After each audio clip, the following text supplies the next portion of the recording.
Coming to you live from deep within a radioactive wasteland. We're the survivors of the alt-right Keck apocalypse. Once the few, the brave, the bitchy. Once we're waiting back Froggy Lobster's zombie hordes with Fundzerker number 170. Libertarian Feminist will save men from men. Of part course. 3. Part Maybe 3. the last part, depending. I don't know. Yeah, well, it's going to have to be the last part. Cause I hope so. I hope. Indeed. Yeah, no, I will try to restrain myself and Yet another person wades into the problems facing men in order to tell men that they're going to solve their problems by telling men to ignore their problems and focus on the problems of women. Well, no, and what really I find hilarious about this woman here is like all of this stuff about men's issues, right? She's basically saying, "Oh, well, this is kind of new to me, but I have all the answers." Yeah.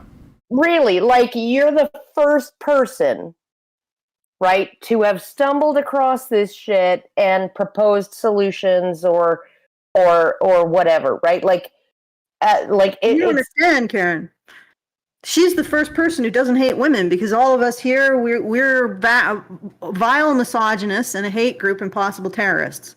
Yeah, true. Yep. We can't possibly have anything to say on these issues. And it can't possibly be that we have been labeled with the most horrific labels because we are questioning something that people find very sacred. Many people find very sacred, which is this idea that all of society needs to revolve around women's benefit to the exclusion of men, and somehow that's equality. Yeah, and even the exclusion of children,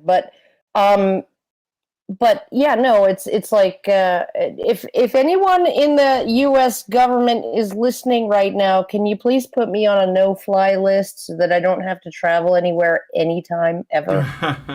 You'll have it as an excuse.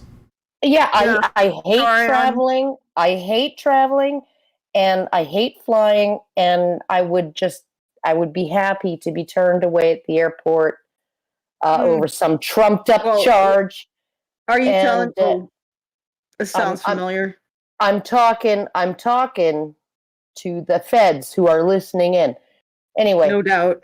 Yeah. So stick me on the no-fly list so I can tell people that feds, I know I could can't subscribe since you're listening in anyways.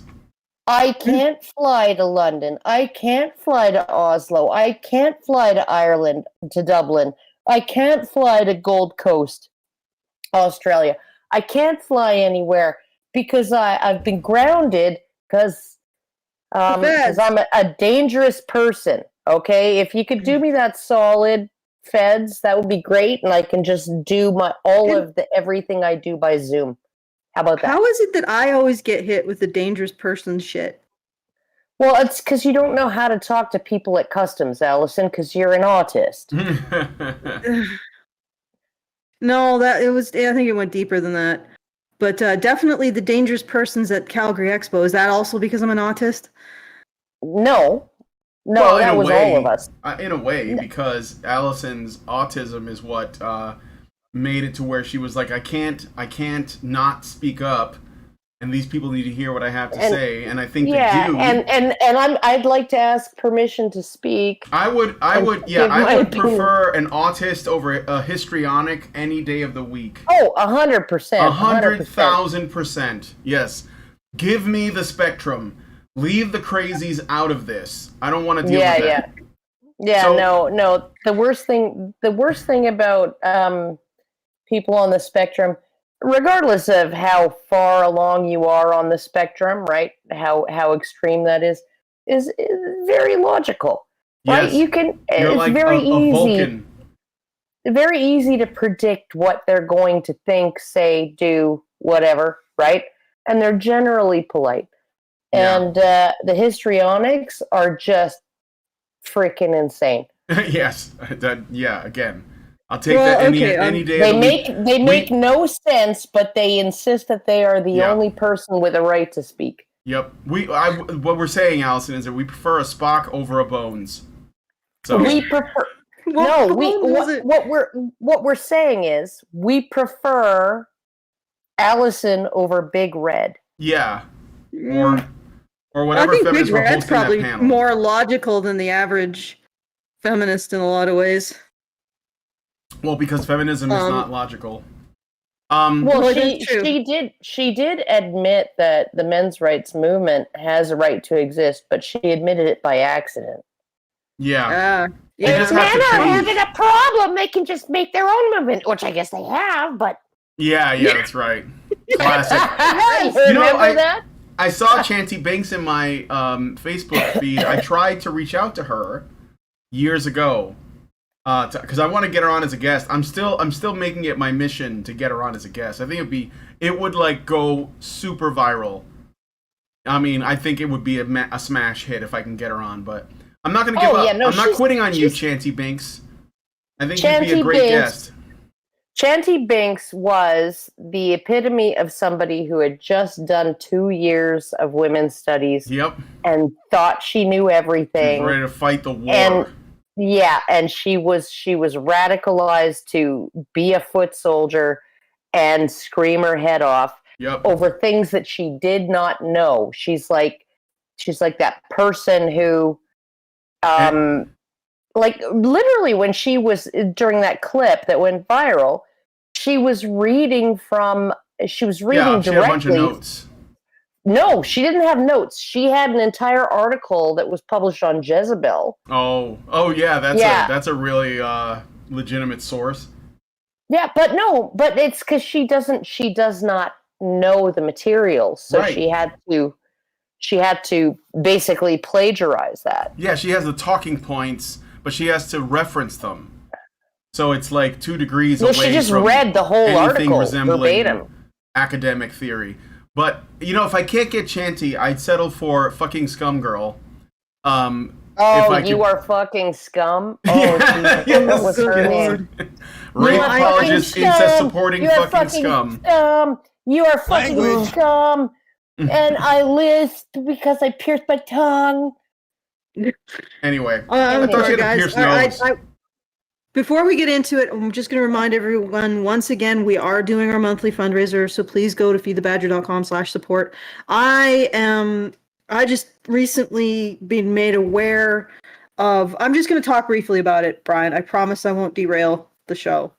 Just to explain my headspace where I'm at. There's this new, I'm not even going to give the name, but it's a new survey that's gone out, and apparently almost 50% of men have suicidal thoughts within the last 2 weeks. And of course, the people who did the survey blame the quote-unquote man box, which is the set of standards or values that we hold men to. Yeah, basically masculinity. Toxic masculinity is how they frame it. No, it's not even toxic masculinity. It's like stoic and traditional masculinity. That is toxic masculinity.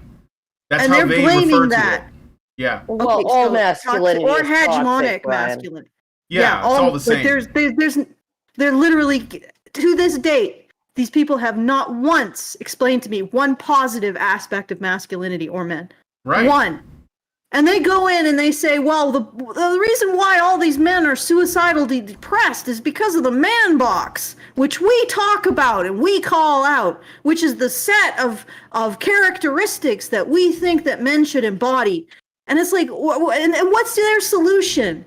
The fact that this idea that men's identity is restrictive, well, their solution is that there should be no masculine identity whatsoever. That it's completely illegitimate.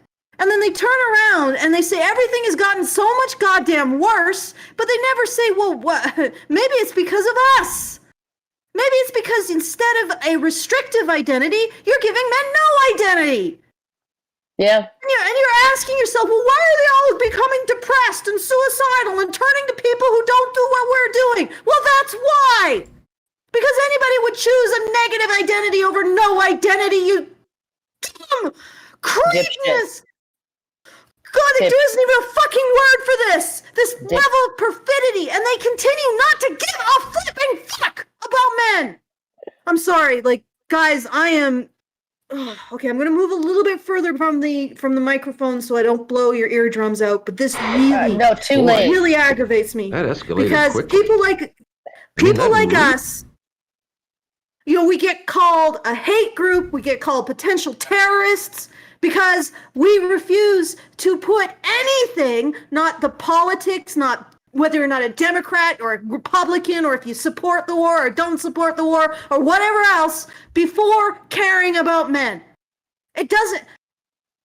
Men need to get the boot off their neck in terms of their identity more than they need to vote Democrat, which if you read the actual study, that seems to be their conclusion.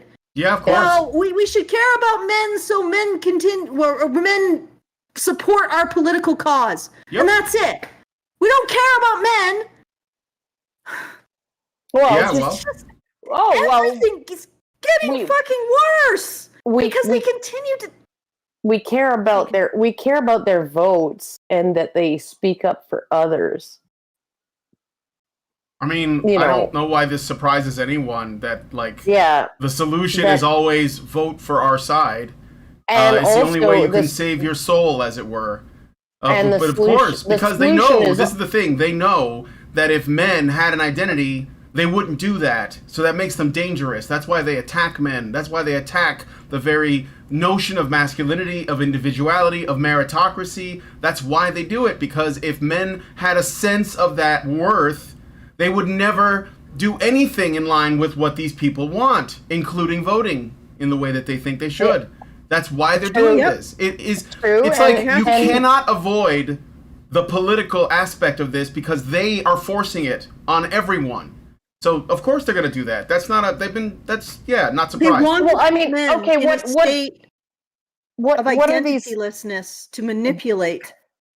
What are these people saying? What are these people actually saying when you get down to the nitty-gritty of what they're saying? It's bad to have an identity that provides a useful service for women, children, and society. That's bad for men. So in order to avoid having that identity, men need to provide a useful service, just ignore their own conditions and continue to provide that useful service for women and society. Yeah, it's basically a mind virus. If you said this to a computer, it would explode. Yeah, no, it'd be like Robot Santa in Futurama. Logical paradox, and he'd just blow up. Yeah, so they basically want to continue to feed men a logical paradox in order to better manipulate them. And the other thing is, it's astounding to me that they don't see the connection, because these are the same people, the same political viewpoint that says stuff like the future is female. Oh, why the future is female? Why is it that men feel like they're excluded from the future? Yeah, and why do men feel left out? Why do they feel left? Because you are deliberately doing that. It's the most insane thing. You watch these people punch men in the face, and then men bleed on the floor, and they're like, why are you engaging in this misogyny there, man? Yeah. You're bleeding all over a woman's floor. Like, what? God. Sorry, anyway, guys. Okay. Yes. Okay. We'll focus on the fucking libertarian and what we need to get done. See, but this is how we know. This is how we know you're an autist, Allison. Is because the complete logical paradox actually makes you explode. Yeah. Yeah, that's why I think Lindsay's a little on the spectrum too, because I don't want to live in a world. She gets obsessed over things that appear to be, like, I don't know, contradictory or inconsistent, right? That she's experiencing, and she's just like, why don't they see it? And I'm like, they don't care. I have to tell her over and over, these people don't care about what makes sense. They only care about what will get them what they want. That's why they're willing to say things that are completely contradictory and make no sense. That's why they don't care if you say, oh, you're a hypocrite because X and you said Y, but actually they don't care. They know that they're lying. They know that they're hypocrites. They don't care. They just want what they want. And so people have to stop giving them what they want. And part of that is even entertaining their retarded thoughts and ideas. You just say, no, you're full of shit. Sit down and shut up. You're full of shit. And then maybe tell them why, so that the third person listening that doesn't know what's going on gets an inkling. That's like the hope, right? That's why we do what we do. We're trying to we're not trying to change the minds of crazy histrionic people that are dead set on believing whatever religion, their cult, you know. We're trying to change the minds of the people who are uninformed or on the fence or curious. And that is the majority. So Yeah. that's why we do this. Okay. Okay. You're right. You're 100% right. So If somebody comes to these situation with men with a mindset that we're not going to stop the attack on men's identity, on men and masculinity, because literally that is what they're doing. Unless you can come to me with this toxic masculinity, which is basically, from what I can tell, taking human ills and ascribing it to men, blaming them on men. If you can come to me with positive masculine traits, period. Either do that or fuck off. Yeah, exactly. What's hilarious is like virtually everything in the toxic masculinity rubric, right, that fits under that umbrella, right? If it's in moderation, it's positive. Yeah, sure, of course. I mean, they don't like it anyways, because again, what they really don't like is people who think for themselves and don't like they don't like people who are, to use a Peterson term, I guess, disagreeable. And men are far and away more disagreeable in general. So that has to end, because they already got women, because women are more agreeable. So all you have to do is make it sound like whatever it is you're proposing sounds good, and women will get on board. Because they're just going to be like, oh, that sounds nice, and I feel like I'm going to belong, and these people seem nice, and, you know, and of course, everything is fine until you, like, stray a little bit, and then you're going to get bombarded. But men, because they tend to be disagreeable, well, that has to end. That's what I think. That's one of the main targets that feminists have is men's rebellious nature. They're questioning. They're pushing of boundaries, right? Okay. Look at the movements that are embraced by the progressives. Yeah. Right. Like they literally say, you know, the world was never changed by agreeable people, right, or whatever, things like that. That, you know, like gay rights and civil rights and all of these other things, all of these progressive movements were spurred by people who basically said, you know, I've had it, you know, and I'm not going to take it anymore, and started to be disagreeable. And it's like, it isn't just the trait. It isn't just the trait. They want that. Yeah. Like I said, they want that. They want to harness that, right? The only thing that they can't harness, right, for their purposes is men's apathy. That's why they're actually starting to, like, you know, be like, oh, men are suicidal, is like, you know. That seems like a you problem to me. But their solution is more of the same. It's basically saying, it's like, hey, you can be aggressive. Hey, men, you can be aggressive. Hey, men, you can be violent. Hey, men, you can be stoic. Hey, men, you can be protective. Hey, men, you can be all of these things that your instincts and traditionalism tells you should be, okay? But only if you do it for the reasons I want. Yeah. So they just want to use men. That's all it is. Yeah, that's how you get Antifa violence. Yes. They use the men. And there's women that are pulling the levers. Oh, frick yeah. Yeah, no. Okay. And oh god, did any of you guys see the it was like the Young Turks host, Rashad. Oh, I know what you're talking about. Are we talking about the Rashad bike Ritchie, thing? right? No, and he says, well, why? He says to Jesse Lee Peterson, like, why are you against BLM? And Jesse Lee Peterson says, and I'm going to try and mimic him. I'm going to try and impersonate him. I don't like BLM because they was founded by a bunch of fat, black, radical lesbians. Yeah. Who hate God and the family. I know Who hate God and the nuclear family. and then Rashad Rishi hung up on him. It was like, what is, you just need, every once in a while, you need somebody who's just going to say what they think. Yeah. And the other side just can't handle that. Lesbian. It's like, yeah, no, you got his accent. Yeah, you got his accent perfect. Beta. Yeah. I've spoken to Jesse a couple times, so it kind of rubbed off on me. Beta. This a girl name. All right. Anyway, Allison, let's get this road on the show. Where do people need to go to support us? And do we have to do any thank yous? No, not yet, which is sort of concerning me. So, guys, once again, we are doing our monthly fundraiser. We have $1,800 left. 1 day left to do it. So we're, if you got them, please help out. It'll certainly make me feel better. That's appreciated, and make sure that we can continue to do this work. I may have to do some arm twisting in a bit if you guys don't take the time to go to feedthebadger.com/support and put a few shekels in the hat for the monthly fundraiser. And if you want to send us a message, it's at feedthebadger.com/justthetip. I'm having one hell of a rough day because of that. I get it. It's like things are getting worse and worse and worse for men. And of course, eventually they'll get worse for society. And you're absolutely right, Karen. They only care because they can't do anything with men's apathy. And they don't understand. Like, literally, they are saying, the future is female.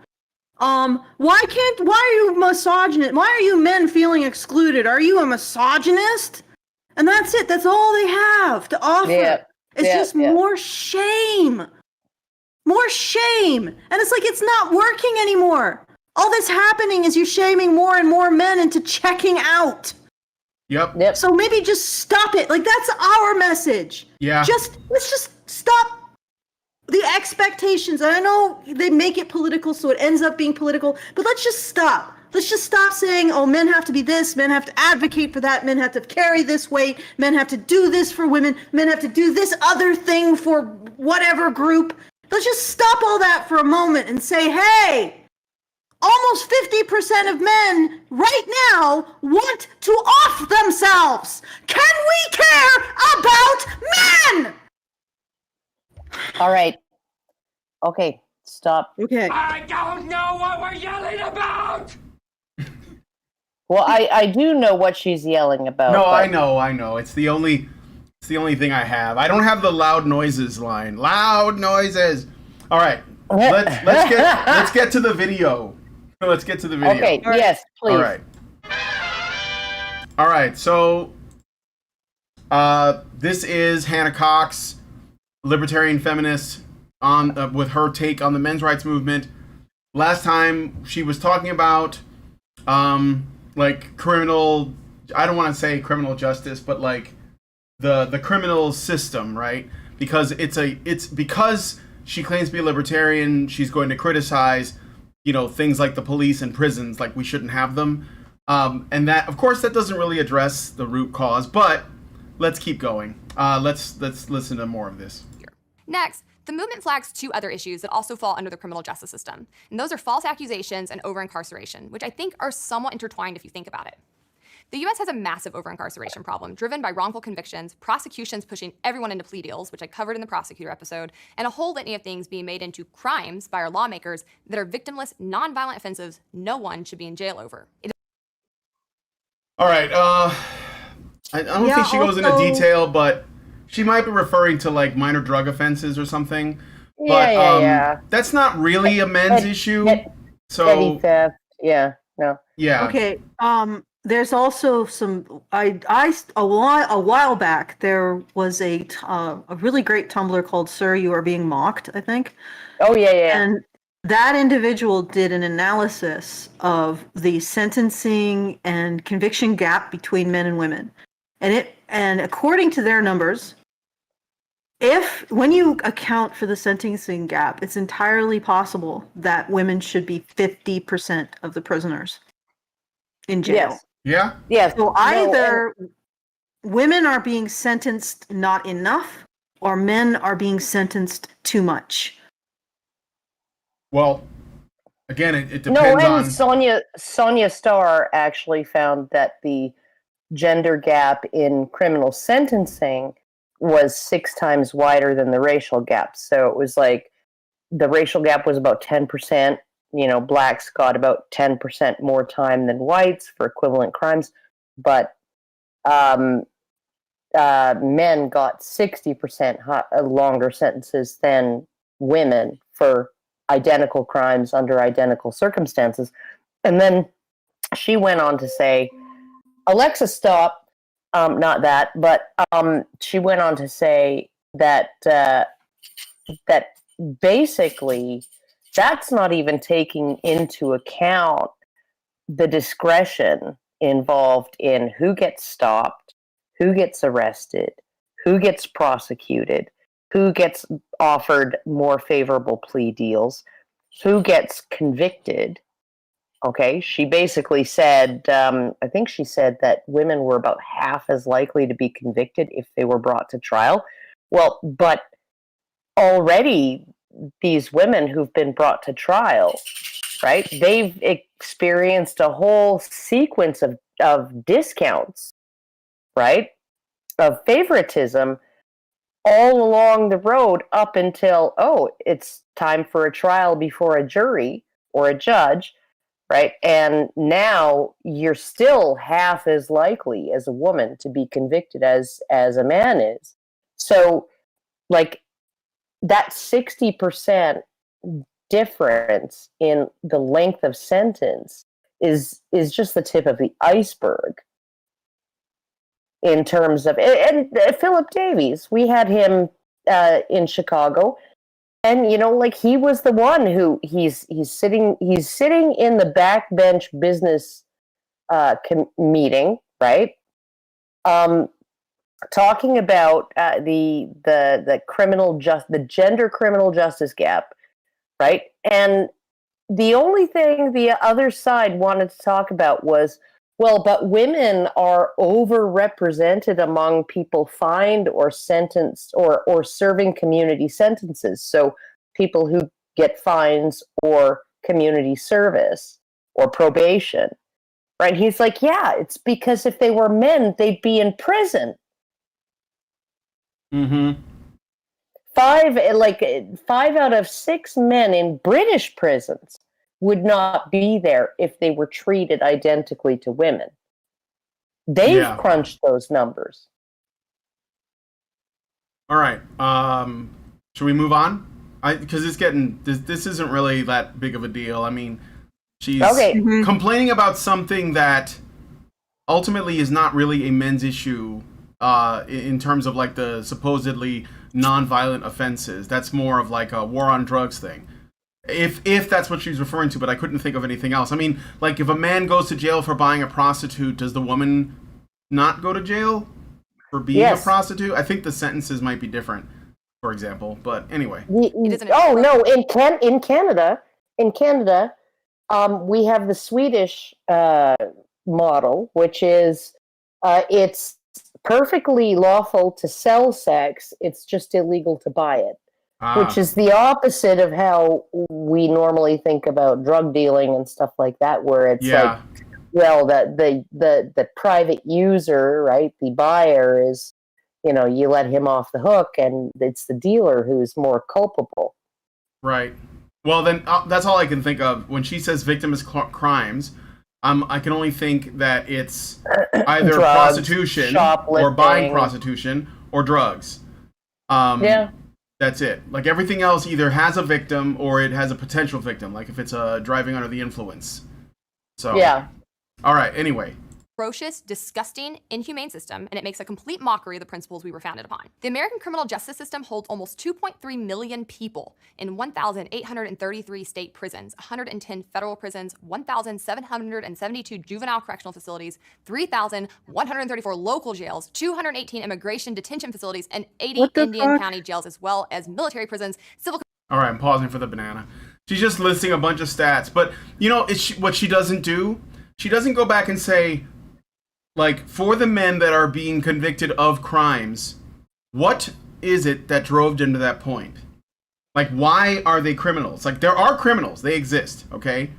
There's no denying that. And is it possible that the criminal justice system has put too many men in jail? Well, I don't know. I don't know where's the cutoff? What's the number for that? But I do know that if you have men who grow up in an abusive environment and they don't have like somebody to model their behavior after, and that is like 97% or something of all men that are in prison for violent offenses or felonies are men who did not have a father in the home. They were raised by a single mother. That's not going to come up. She doesn't bring it up. She just says prison bad. So what do you fucking we just let everybody out? How about we try to address the root cause? But you can't do that because you don't want to say, well, maybe the single mom thing is not working. Yeah, well, maybe Larry Elder and Candace Owens are right. The two black faces of white supremacy. Yeah. But you see, you have to parse through that because, sure, like in a libertarian utopia, we wouldn't need prisons, we wouldn't even need cops. But you know what? We don't live in that world. In fact, every generation, our entire society becomes more and more dysfunctional, and as a result of that, more violent and more criminal because of shit that feminists pushed for early on, right? In the 60s, the Great Society, or whatever you want to do. So like we are now dealing with the fallout of all of that bad policy and all of that, like that whole threat narrative. And now there are people like, well, we should get rid of prisons and we should defund the police and we should take away everybody's guns. No, you're not even addressing the symptoms of a problem. Yeah, I would also want to point out that it's not just feminists, to be honest, because again, conservative states have the worst record for joint custody or mother-only custody. Sure, but I mean the whole followed by democratic states, followed by swing states. No, I don't necessarily believe that. I think Kansas and Texas were among the first to actually pass shared custody laws. I thought that Tennessee or Kentucky did too really recently, or not recently, but they may be addressing it recently, but up to this point, it has been conservative states who have the worst track record for paternal custody. Maybe they're starting to see the light at the end of the tunnel, which is an oncoming train. But it's and it's not that that Democrat states have a really good track record. They're the next worst. It's swing states. For whatever reason, states that are constantly in flux politically between the two parties have the best record for father's rights. There are feminist Republicans, Yeah. Oh boy. Well, there are. I mean, really, when it comes down to the political parties, there isn't that much of a difference. So when I say that feminists are doing it, I'm not saying that Democrats are doing it. Okay, let's put it a different way. What's doing it is people who insist that men constantly earn their value by doing XYZ political thing. Yeah. Or sacrificing themselves in XYZ way. Instead of actually just saying, for once, let's care about men as men. Yeah, sure. Okay, let's recognize the value that they bring as men by virtue of just existing. Like the fact that we have men brings value to society. Let's not even talk about any standards. The fact that they exist and do the things that men do brings value to society. The end. Full stop. All right, let's keep going. Commitment centers, state psychiatric hospitals, and prisons in the U.S. territories. USA. So she hates this country. Thanks, lady. In fact, you're not offering anything, by the way. Again, like this poisonous culture that we're in now is a product of all of these problems, and now you're blaming the people that are scrambling to find solutions, like, putting criminals in jail. I mean, we don't want to do that. If we prefer that there weren't criminals, but how do you make criminals? You abuse them as children. You basically make them feel like following the rules and abiding by like the system will not work for them. So they have to like take matters into their own hands. That's where like I knew guys that were in gangs in Chicago, like the Latin Kings and the Disciples and all this. And that was the consistent thing throughout, was that they didn't think that there was any point to trying to like live by the rules, because they were just doomed from the beginning, and they didn't know their father, and their mother beat them, and they were raped as kids. So like, you're not, when you just blame America, and I'm putting that in quotes, it's stupid, first of all, because it's not only happening here. And you're just showing your ass. You're just saying, I don't like this country as it is, but if I had my way, I'd do it right. Also, I'm a libertarian, guys, but follow my rules or else you're going to be facing the wall. And, you know, it's like, you're useless. You're less than useless. Just go somewhere else. Despite making up close to 5% of the global population, the US has more than 20% of the world's prison population. And since 1970, our incarcerated population has increased by 500%. Under the system, men are over 8 times more likely than women to be incarcerated in prison at least once during their lifetime. A man has a 9% chance in his lifetime of going to prison, while a woman has a 1.1% chance. Now, is that because Why these stats? Why these stats and not the discrimination that men face in the judicial system? Well, Like, okay, let's see where she's going with this. maybe she's working her way up to it. maybe. some of that is correlation given the violence rates among men we discussed above. But certainly, they are also more likely to go to jail or prison for things no one should be locked up for. They are also more likely to be victims of wrongful convictions, which is a pervasive problem in our system. Yeah, so when you, again, like I said before, if you say, well, men are going to jail for things that they shouldn't be going to jail for, well, is that a problem is that a gender problem, or is that like you're just making a case against what? Like but she did against say, these particular things. She did say that they're more likely to be victims of wrongful convictions. Yeah, but Okay, what? point And to But, her. that's a pervasive problem. but she is going to say something about false allegations, and it's going to contradict okay. this. Oh, this is a spoiler. Okay. Yeah, go- I'm go sorry, for it. because like if wrongful conviction sounds like, oh, she's on board with the women, Sometimes lie. that make false allegations and it results in men going to jail. She's on board with that. No, she's not. We have discovered over 2,500 wrongful convictions in recent years, and that's just the people who've been able to get the external resources they need to plead their case. Of those, men are far more likely to be wrongfully convicted, and black men in particular are the most impacted, with a rate that is 7 times higher than that of white people wrongfully convicted. But Hannah, there's no such thing as What? Okay, what? Yeah. So Okay, she's black bringing men. so now she's bringing the intersection in. No. Black men versus white people. Mm-hmm. Yes. Yeah, it was pretty sneaky, wasn't it? Oh yeah, no, I've learned how to spot this shit. Yeah. And of course, she's making a systemic racism argument, which is basically another like way of making a feminist argument. I mean, it's not it's not black men. It's men. Like if you just get the color out of there and just look at the male population, why are black men going to jail more? Well, what's the situation for black men in this country compared to like other races of men? How many Asian men are in prison?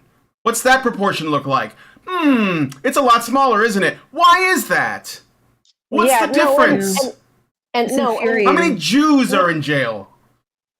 Well, and what's frustrating to me is, yes, racism exists. I totally agree. I mean, like, Brian Banks's lawyer didn't tell him, plead guilty, okay? Because if it goes to trial, you're a young, athletic, black, male football player. And whatever the judge gives you, if you plead to this lesser charge, right, is going to be nothing compared with what a jury is going to give you as a young, athletic, black, male football player. Right? That's just how it goes. And black is something in the mix there. It absolutely is, right? It's what I tried to explain to that idiot Desmond, whatever his name was, who was on the agenda with Steve Paikin on a panel with me, right? Mm-hmm. It's not driving while black. It's driving while black and male. Yeah.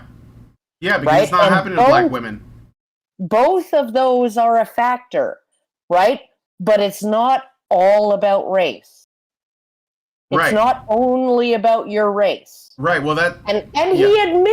he admitted, oh yeah, no, my mother and my daughter would probably, I agree, my mother and my sister and my daughter would probably never have that problem, right? But I still think they have it worse. Yeah, of course.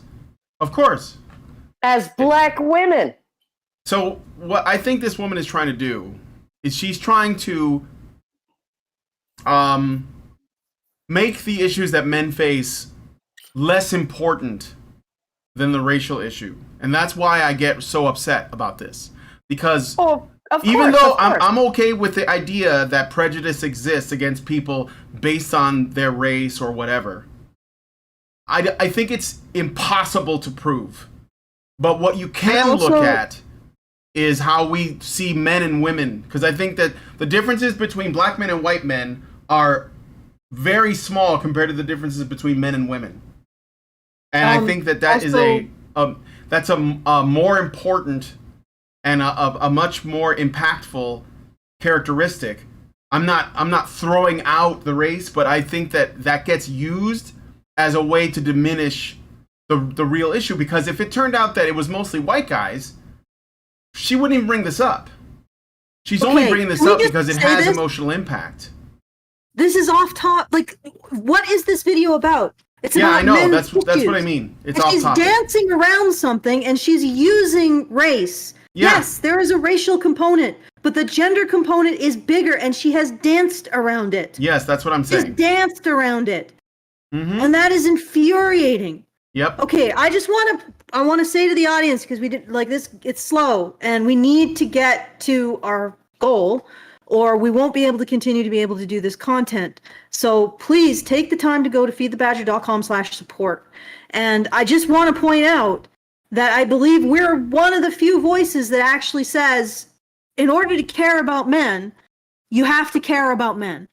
Okay? This is what I'm seeing constantly.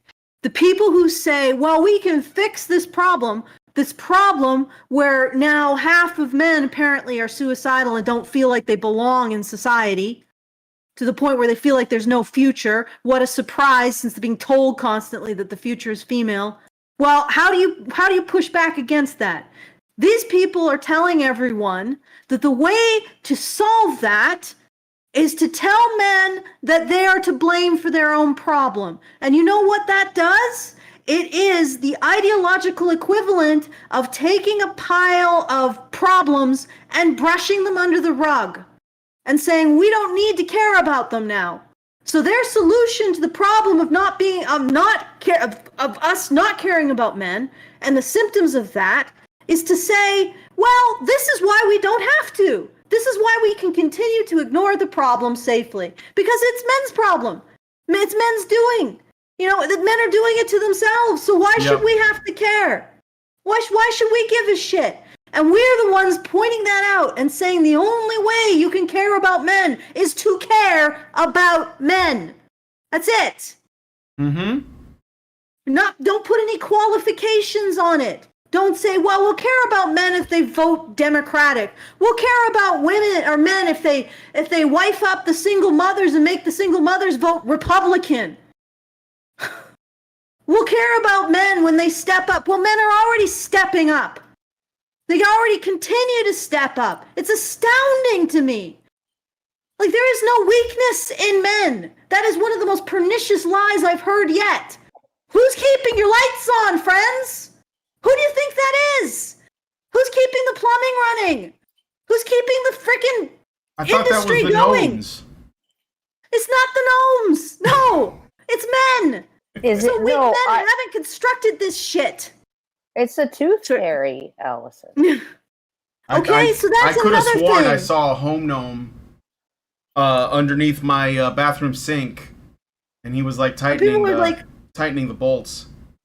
what happens to Oh. society when men no longer feel invested in it? Well, it dies. Yeah. Okay, and it's going to die because we couldn't even be bothered. We couldn't even be bothered to say, hey, wait a second.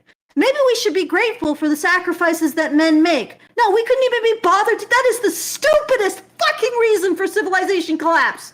Not God even damn it.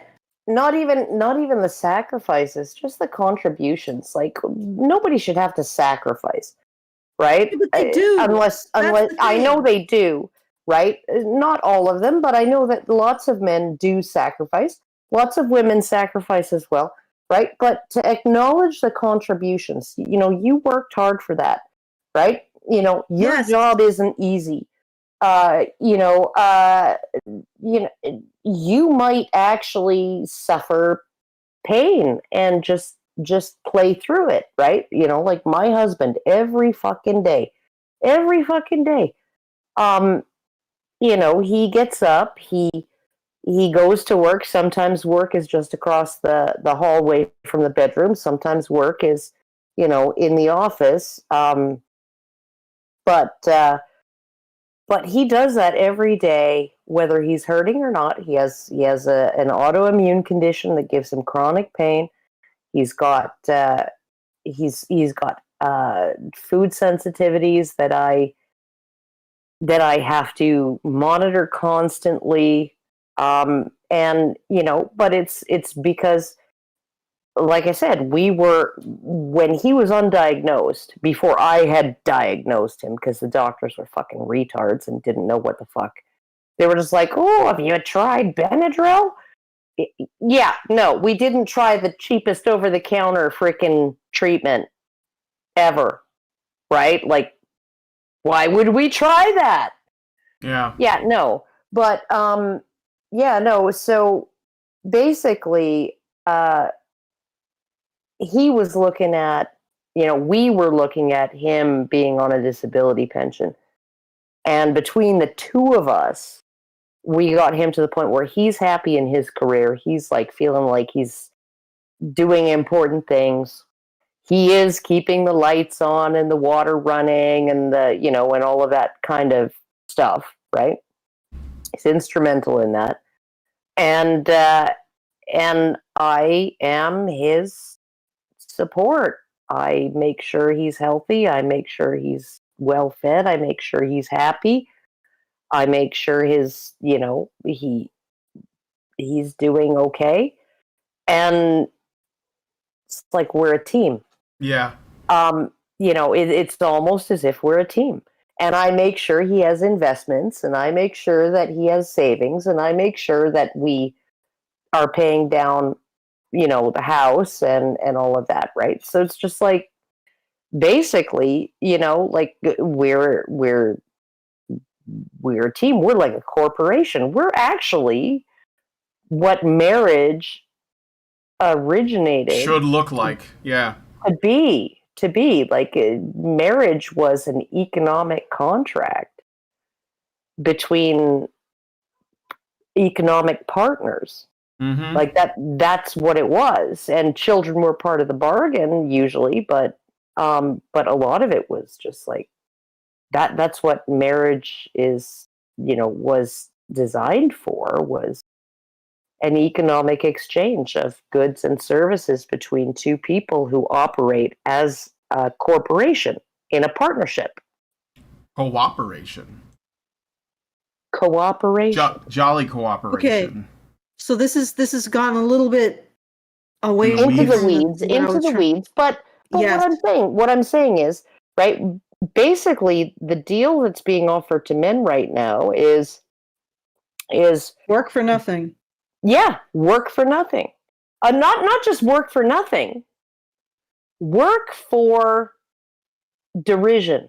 Work and contempt. and contempt. Work for that, and maybe we'll only crap on you a little bit. Well, work for this and have none of it recognized at all whatsoever.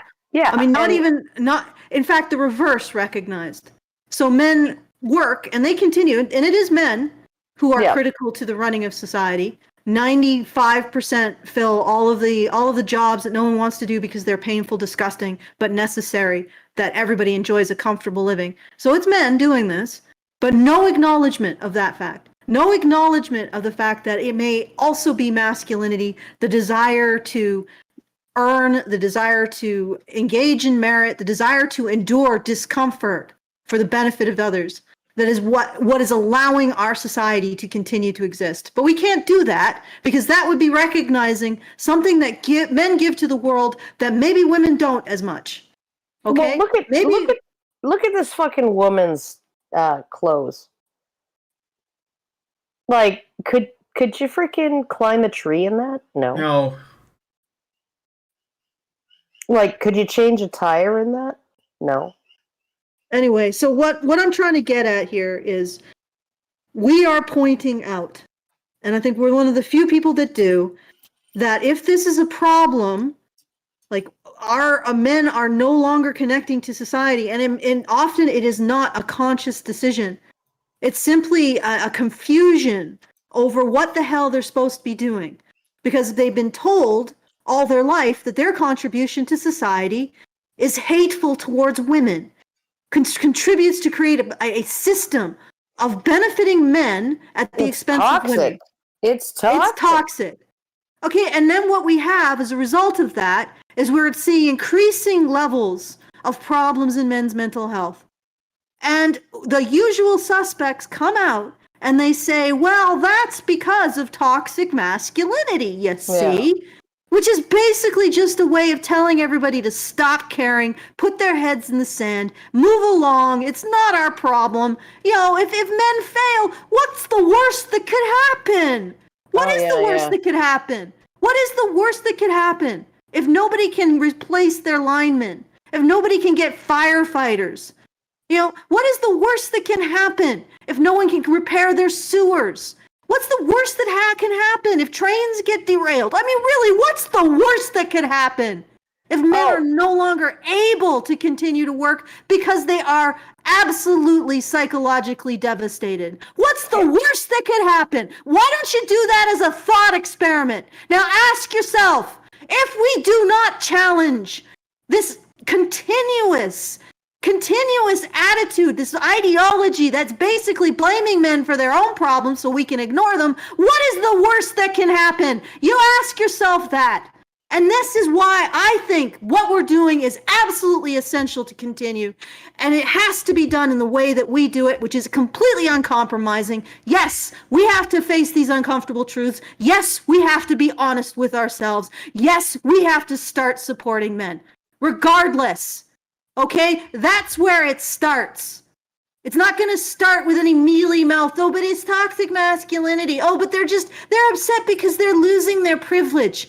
It's got to start with actually caring about men, understanding their concerns, allowing them to speak. That's what we bring to the table. And because we bring that, nobody wants to hear it because everybody wants an excuse not to care about men. That's apparently the way the world operates. Well, it doesn't operate that way here. And this may be the only place where it doesn't operate in that way. And if you do not help, it will not cease to continue to operate. And I apologize for the guilt trip, but it is the God-honest 100% truth. If we want to continue to talk about these things without blaming men and recognizing that at one point, we have to look at how women contribute to the problem and how we can help men overcome the issues that they are now facing as a result of all of this nonsense. One place that doesn't put the onus back on men. Okay? This is it. And please support us so we can continue. Otherwise, we won't be able to. And thank you for everyone who has supported us. It's always amazing to me that we do get another month further into this fight. It's always astounding to me, and I always am very appreciative. But once again, it won't happen if you don't help this out. And honestly, this is the place where I get a sense that there is some potential solution in the future. Because there is a community that is supporting the idea that, no, we don't talk about how we have to ignore men's problems. We don't talk about how men are to blame for their own problems. Let's just talk about those problems. Let's recognize where they come from, even if they come from the choices of women. Let's not shy away from this because it's uncomfortable. Let's have these conversations, because if we don't have them, we are not going to have a future. Like, these men don't feel like they have a future. Well, do you think that in a couple years, with men not feeling like they have a future, or they have a way or a means to contribute to society that's of benefit or recognized, or doesn't get them more contempt dumped on them, do you think women are going to have a future? The answer is no. We're all collectively embracing the end and putting our heads in the sand over what is actually happening because it's uncomfortable. All right. So once again, please support the show at feedthebadger.com/support so we can continue to talk about these issues in the way that they need to be talked about. And again, I know it's a guilt trip, and I apologize for that, but it is up to you. This is it. This is where the rubber meets the road. And maybe it will take 50 years for people to realize that they can't keep putting their heads in the sand about these issues and just offloading them back onto men. Maybe it'll take that long, but if it does, we'll have been here saying that until as long as it takes for people to realize the truth of it. All right, feedthebadger.com/support. Okay. Make it happen. So I have some super chats a super chat and some super chows, but I'm going to wait on that. So hang in there, guys. I'm going to read it. I will read them a little later, but I do want to get to a little bit further in this video, and some of your super chows are like, they look like they're going to put us back in the weeds. So let's continue. Now, here's where I need to make a major point. While men are more likely to be incarcerated and more likely to be wrongfully incarcerated, it is not because so many women are just out here lying on them in these streets. This part of the men's rights movement is a false narrative that needs to be debunked and put to bed immediately. So it's not women that are putting men in jail. Oh no, she can go fuck herself. Yeah, go on. It's a false narrative. Women never lie about men to send them to jail. Let me hear the rest of this, because there's a little bit more here. More than half of all wrongful convictions are due to government misconduct. Shocker. That would include things like police misconduct, prosecutorial misconduct. Hello, fellow libertarians. I too dislike the government. Here are all the reasons why the government is the main problem and not human behavior and the misandry and women that want to use the state against men. Judicial misconduct, corruption in the labs, and general mistakes. The misapplication of forensic science is responsible for 45% of wrongful convictions. False eyewitness identification and 70%. Oh my God! It's almost as if she doesn't think humans are involved in the system and might have biases and prejudices that would lead them to presuppose the guilt of an accused man. No. Why would that be true? Anyway. Oh, it definitely wouldn't be. Definitely wouldn't be true. Sorry, I'm dishing up a second helping for my husband. So. Are you stepping away? No, I'm doing it right now as we speak. All right, let's hear more. I'm trying to not be noisy. Wrongful convictions, false confessions in 25% of cases, jailhouse informants in 19% of cases. You get the picture. There is a very seedy part of the men's rights movement that wants to undermine the very real and persistent threat of rape, abuse, and murder that men pose towards women. For the love of God. I firmly believe most of them. Yeah. Yes, this is a feminist, guys. Libertarian. Oh feminist. yeah, no. The smallest demographic of people who are murdered, right? Who is most likely to be murdered? Men, then children, then women. Yeah. But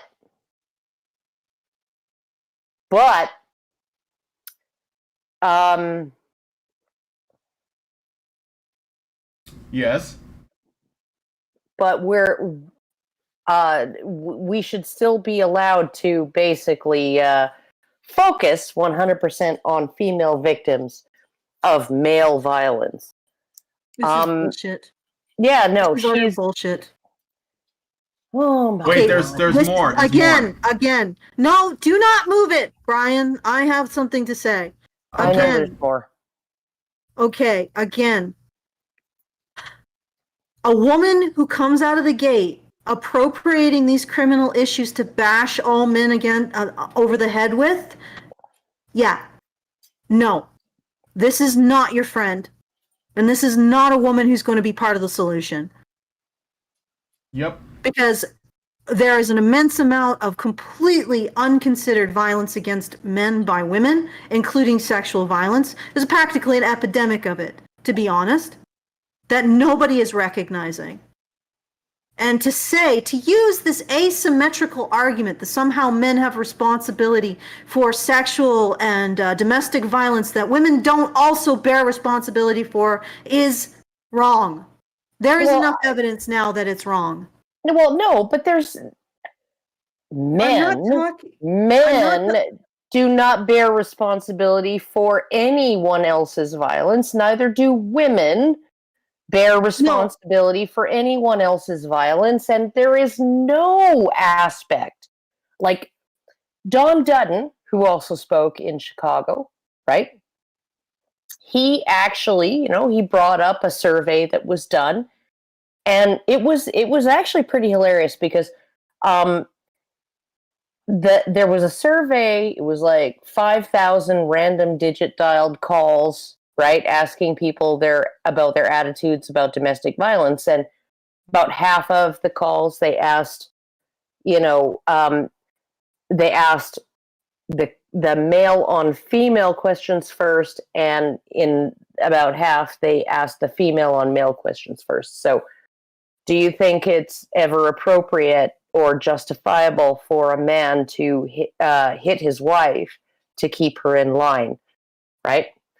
And 2% said no. And do you ever think it's justifiable for a woman to hit her husband to keep him in line? And 2% said yes, right? Okay, and then 10 times as many said yes if they were asked that question first, right? But if they were asked the male on female question first and were primed by that question, right, then all of a sudden that rate went way down because they realized that they were caught in a hypocritical conundrum, right, where you can't justify the one if you didn't justify the other, right? And he says, it's 2%. It's 2% of Albertans, right, who believe that violence against a female partner, by a male against a female partner, is ever justified simply to keep the female partner in line, right? Just so that's abuse, right? It's not self-defense, it's not retaliation, it's abuse. 2%. He says that doesn't even pass the 7% test. And he says, why do I use 7%? Because that is the percentage of Americans who genuinely believe they've been abducted by aliens. Right? And less than half that many Albertans believe there could ever be a possibility in which it would be okay for a man to hit his wife if she didn't hit him first, or if he wasn't acting in self-defense. If he was just doing it because he was mad at her, or she did something he didn't like. So he's like, this is the cultural attitude towards domestic violence against women. So don't give me any fucking grief about how domestic violence against women is some kind of thing that's part of the patriarchy. She's going to get to that too, I think. Alberta is Canada's Texas, for fuck's sake. Okay? Yeah. We're the closest thing that you can get in Canada to rednecks. And only 2% of our entire population, more than half of them women, I might add, said that, there is a possibility that a situation might arise in which a man would be justified in hitting his wife to keep her in line. Yeah. You Sorry, let's can keep going a little envision bit. a possibility. Unless Alison wanted to say something else. Well, I do have a few thank yous to give, not a lot, guys. So, I mean, it's very appreciated. But we do have a ways to go, and not a lot of time to get there. So Jackie, or Jack R, gives us $5. Thank you, Jack R. Thank you, Jack. Thank you very much. That's really nice. Thank you. And DMG gives us $50. Thank you, DMG. Most impressive. And unfortunately, that's it. I mean, thank you so much for those who have supported. Please do consider helping us out. Like, for me, this is where I get a sense that there is hope for the future. I know that sounds sort of smarmy, but the more I see the people with the pulpit saying, well, men are just checking out of society, and not in a MGTOW sense, literally just, they don't feel like they have a future. They're contemplating suicide sense. And then they turn around and just continue to blame men for it, continue to do the same shit that we've done that got us into the problem. Oh, this man looks like he's poisoned by arsenic. Well, here's some more arsenic. Let's see if that works. Yeah. Just maybe we'll get out on the other side if we just apply enough arsenic. It's like, no, it's only going to get worse if we continue to do this. And so for me, Honey Badger Radio is sort of it's hard, the stuff that we do. It's depressing. It's not helping anybody's health issues. But on the other hand, to be able to do it and to be able to continue to do it does give me a sense that there is a possibility that what we talk about, the way we talk about it, and that people will start to recognize that we need to just care about men. Okay? Mm-hmm. That's it. That you can't just give people more arsenic. You can't just give men more shame and expect good things to continue to happen. At some point, you got to stop and say, well, what do you need? So this message is really important to me. It's really important to make sure that we can continue to do it. And it is the reason why, like I said, I feel a sense of hope, and that we have something that we can work towards, and that it's possible to get through this because of you, because of the people who support the show and make sure that we can continue to do this work each month. But if you don't do that, then I guess I will have to be depressed. So please go to feedthebadger.com/support and help us out. Make sure that we can continue to say this. And please don't have a lot of time left. Sort of feeling a little stressed. So please do it and help us out. feedthebadger.com/support. Thank you. Oh, maybe is that enough arm twisting? That's a lot of arm twisting. That's an excessive amount of arm twisting. I feel like I should donate. Sorry. What? Jesus fucking Christ! What is this? You just got the dog involved. You're attempting to emulate the feminist screeching. Me and Borat were just doing feminist singing. Please, if you only have $5, we really appreciate it. Just that if you pouring my heart out is doing something. If you throw Alison $5, I won't do that again. All right. Okay, let's play a little more. So she's saying, it says here, because I do have the captions turned on so people can read it in case they can't make out what she's saying or if we're talking over it. So she says, I firmly believe most of the men in that camp are abusers themselves, because trying to gaslight and diminish the treatment of others is the #1 rule in the abuser's playbook. Run, do not walk from anyone in that camp. Oh God! So she's saying that people in the manosphere that make the claim that women who lie exist, and women who know that they can use the state to essentially abuse, violate, assault, or even murder men. Yeah. That those guys are not only lying because that's impossible, but they are also abusers themselves.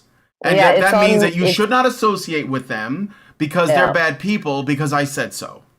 Yeah, no, it's impossible. It's impossible that could ever happen. Yeah, women never lie, guys. Never. No, I don't know if you know this. Yeah, Libertarian. Okay? Guaranteed. Women don't lie. Guys, libertarians, don't let this person cuck you, man. Don't. Okay, well, let she did say happen. that there is a problem of false accusations, but I'm not exactly. No, she said she didn't say false accusations. She said there is a problem with wrongful convictions. Oh, you're right. You're right. Not false accusations. See, no, I'm paying attention here. Like I'm a very careful listener and reader, Allison. Yeah. This is how I nail all of these freaking idiots who just play these say rhetorical random games. shit. Yeah, no, it's like you can only be lied about so much in the press before you become a very, very, very careful reader and a very, very careful listener. And you realize that, they implied something that they didn't actually come right out and say because they want to stay on the right side of defamation laws. Oh, that sounds like all those articles on Johnny Depp that we keep reading. Oh, yes. God, everything. Oh, even freaking mealy-mouthed. You remember that 51 former senior intelligence officials signed a letter, open letter, right? And everybody was screaming, they said it was Russian disinformation. The Hunter Biden laptop is Russian disinformation. Yeah, no. Do you think that 51 former leading top intelligence officials would make that kind of rookie mistake and actually come up right out and claim it? No, they said it was one or the other, right?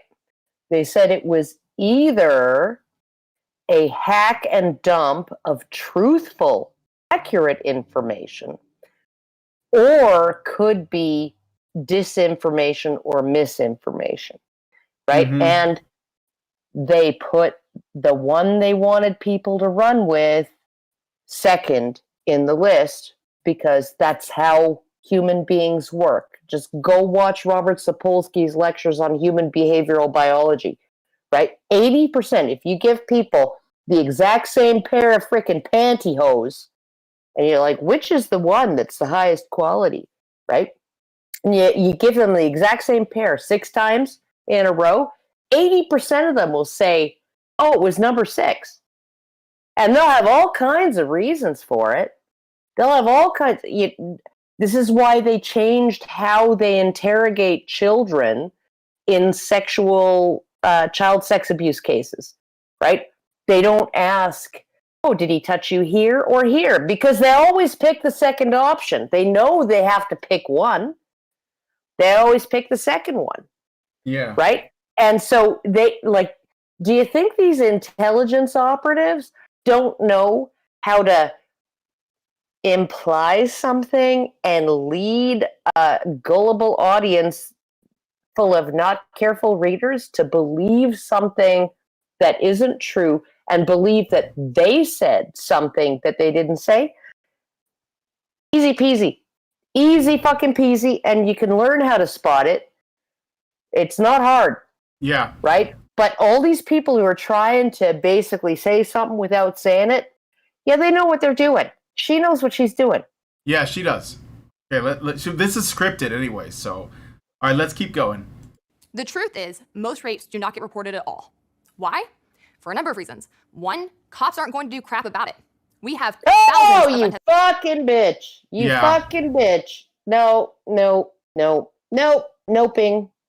All right, let her finish. This is like literally just out of the basic ass feminist playbook rape culture statistic that she's going to throw out there. Tested rape kits, they're literally running out the clock on. 2, untested. Okay. God fucking damn it. Untested rape kits. They're untested. There's 2 reasons why a rape kit be untested. The first reason is that both parties, the complainant and the defendant, agree that the sex occurred. So why would you need to identify the man who had sex with her by running the DNA? Why would you need to do that? Okay? And the rape kit, okay, the portions of the rape kit that are untested are not the actual physical examination. She had bruising, she had lacerations, she had blah, blah, blah, right? Okay? No, it's just the DNA. Just the DNA. Okay? If the man is like, well, yeah, I had sex with her. Okay? Like, he doesn't dispute that. The only dispute is over whether it was consensual or not. Then the rape kit, the forensic portion of the rape kit, doesn't fucking matter. Everybody's agreed on that fact. Yes. Okay? Second reason why it's not tested. Used to be that if a woman went into an emergency room and said she was raped, if she got a rape kit and refused to notify the police, refused to cooperate with the police, if she refused to let the ER staff, okay, phone the police, okay, she had to pay for the rape kit. Yeah. So what they did was, oh, well, there's a whole bunch of women who aren't getting rape kits because they don't necessarily want to report to police, and so they just don't get them, and so they shouldn't have to pay for those rape kits, right? And getting a rape kit or making a declaration of rape to the ER staff shouldn't result in automatic police involvement. Okay? This was to accommodate female victims. Okay? Which means that, like, if you go into an ER with a gunshot wound and you say, oh, just, I was fucking cleaning my weapon, I forgot there was a round in the chamber, right? And I accidentally shot myself. No, doesn't cut it. They have a legal obligation to report that to police. You have a gunshot wound, right? Mm-hmm. Rape is the only fucking crime where the staff at the hospital or people with a duty of care have no obligation, right? Not only have no obligation, but are barred from disclosing the situation to police, unless the victim wants it. Okay? Mm-hmm. So, yeah, and as long as that report doesn't make its way to the police, that kit never gets tested. Yep. Okay. So I would add that untested rape kits are a men's rights issue, because there are convictions without them. Yes. And a lot of DNA evidence is what is overturning false convictions of men. Yeah. So the fact that she hasn't realized that she is talking about a men's issue, reframing it as a woman's issue in a video on men's issues is astounding. No, maybe you should talk to people who actually talk about these things, lady. It's not just that she's reframing it as a woman's issue. She's actually taking the actions of the feminist movement, the reforms made by the feminist movement, and using them to basically say women are even more oppressed because there's all these untested rape kits. Well, if you hadn't made it so that the ER staff were not allowed to report a claim of rape to police, and it was all based on whether the alleged victim wanted to report it, right? Then all the kits would be tested. Yeah.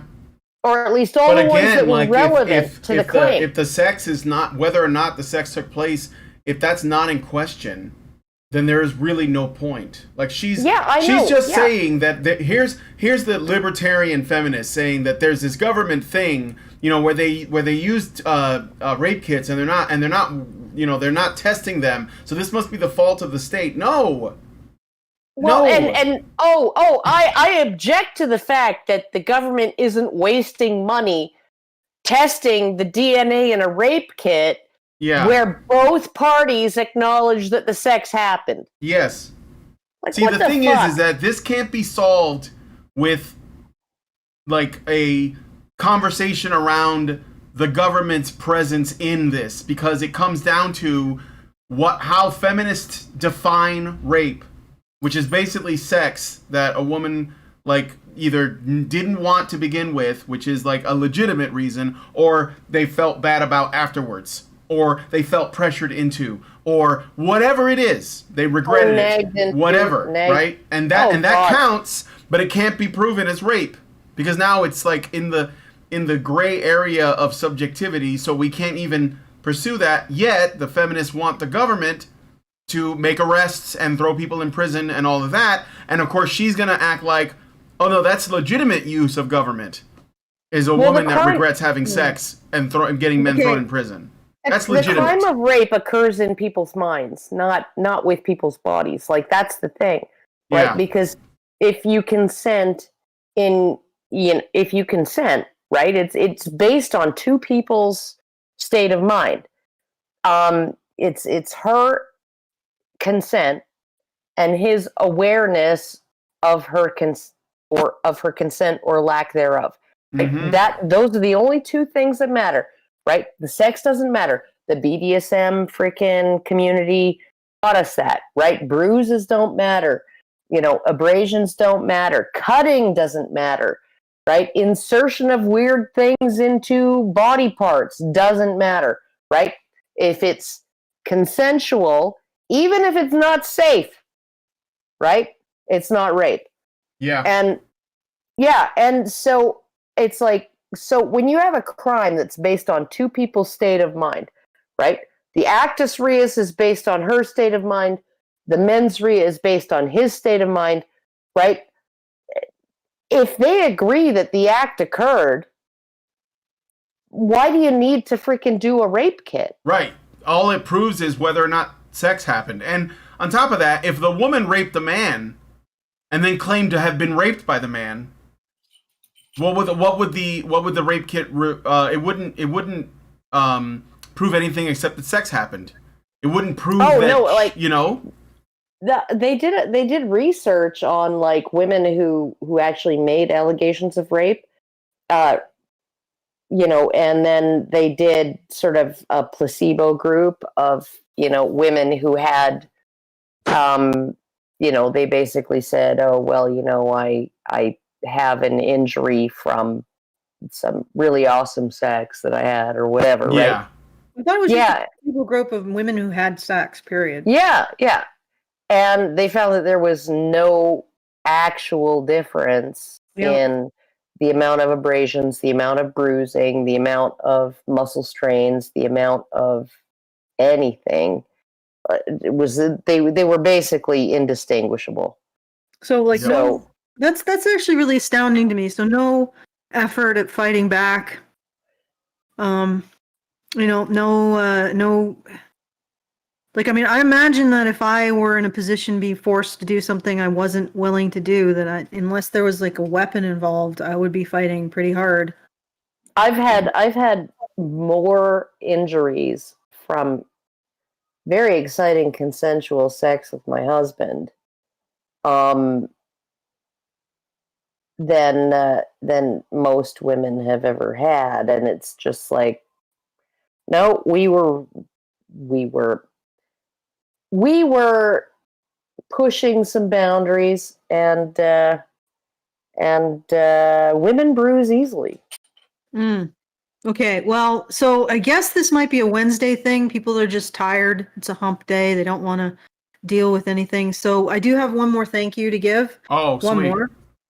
Okay, so PLM gives us $25. Thank you, PLM. Thank you, PLM. I do have something here. Hold on, let me. Maybe we should do the super chows and. Yeah, you want to stop? I know I don't necessarily want to stop. I'd go for as long as it takes, but it seems like either it's Wednesday or I'm losing my touch in terms of shilling. Or well, I whatever it is. mean, money's getting tighter too. Well, So that's scary as fuck for me. thank you. All right. It's not the best thing here. But yes, thank you, PLM, and thank you to everybody who did support. It's very much appreciated. Maybe we'll have to do the feminist screeching. I don't have the if- sound for that. I put it into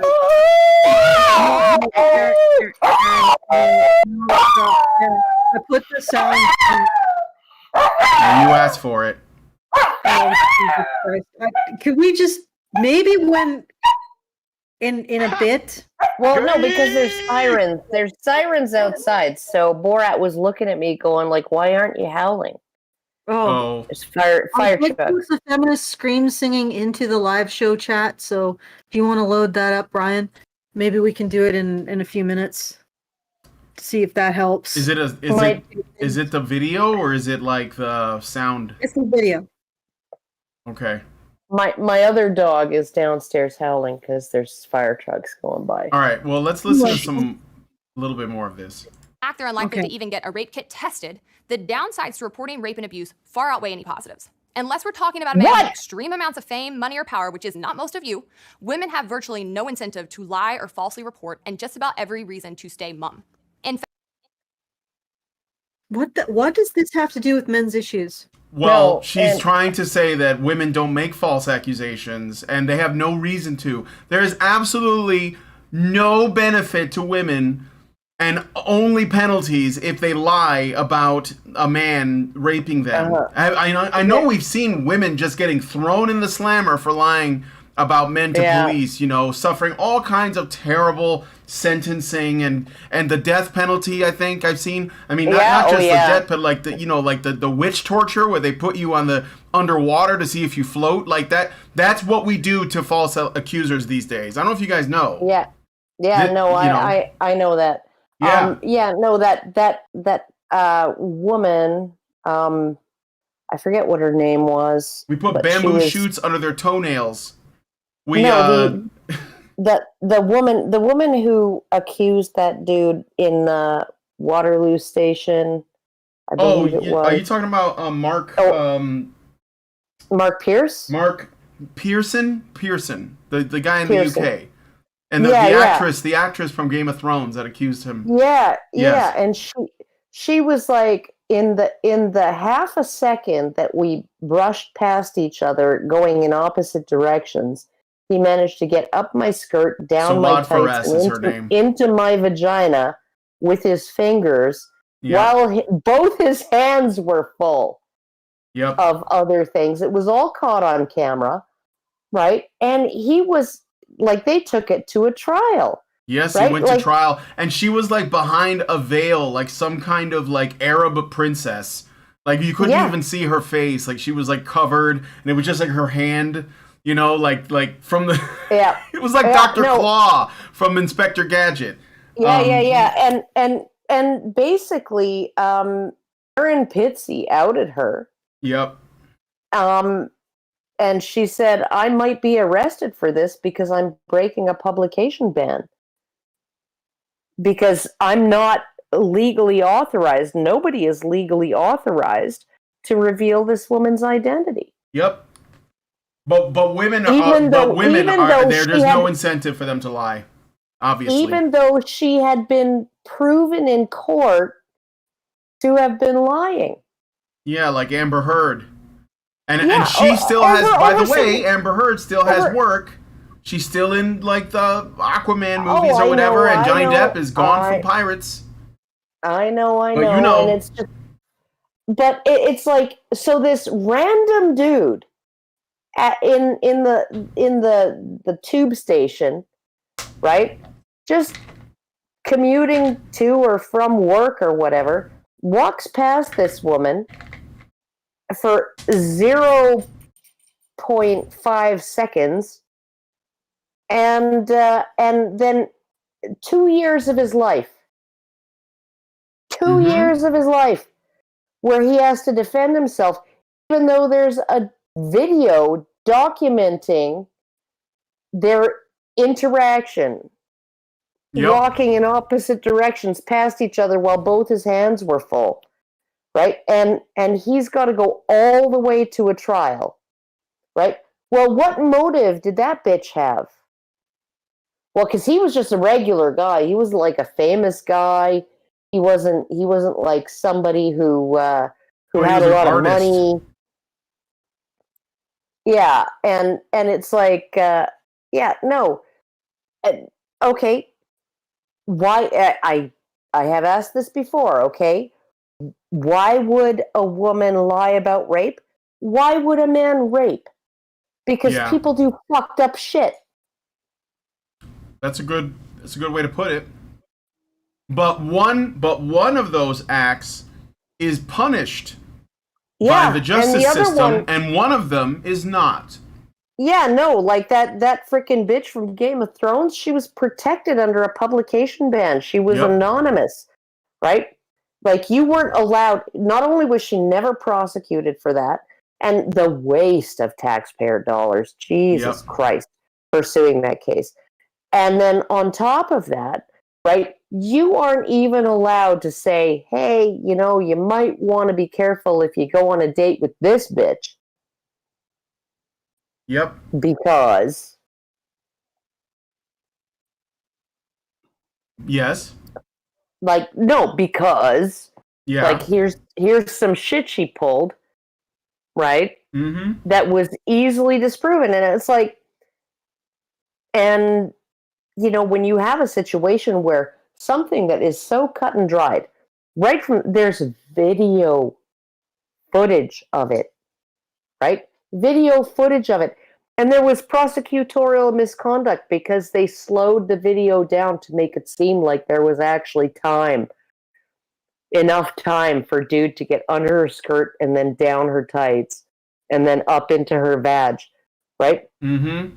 Like they wanted to like extend it so that like the jury might think that there was enough time for him to have assaulted this woman in this way, right? And it's like, you're gonna tell me that the penalties for women who make false allegations, this woman whose identity was protected under law, even after she was proven to have falsely accused this guy, right? Nobody was allowed to speak her name. She was never prosecuted. And you're telling me that the penalties are for women reporting are prohibitive? Really? Mm-hmm. Really? Really? Yeah. Like, none of the bitches who accused Gian Gomeshi in Canada have ever been prosecuted. And all of them lied on the fucking stand. Yep. They lied in their police reports and they lied on the stand. That's right. And I don't even like Gian Gomeshi. But this isn't about party politics. That's right. I've said the same thing about well, you know, all the other guys that have to deal with this crap. It's not about whether or not I like them, it's whether or not justice is being done. Yeah. Anyway, let's do a little more. In fact, some studies show as many as 60% of sexual assaults are not reported. When it comes to the rates of false accusations, this kind of thing is admittedly hard to track. Most wrongful convictions are not discovered because the people at the receiving end simply don't have the resources to prove their innocence. And barring exculpatory evidence, we can't say for sure how many people are in prison due to false accusations. But... All right, I'm just pausing for the banana. Okay. We don't know, but you know for sure it's minuscule, right? Yeah. No. But one of your feelings. She said 60% of rape accusations go unreported. How do we know? No, but does that mesh with the Enliven Project? Because I think they said that like 90% go unreported. Oh, for the love of God. It's always some stupid number. Yeah, but You just pull out like your if act. it's not reported, how do you know?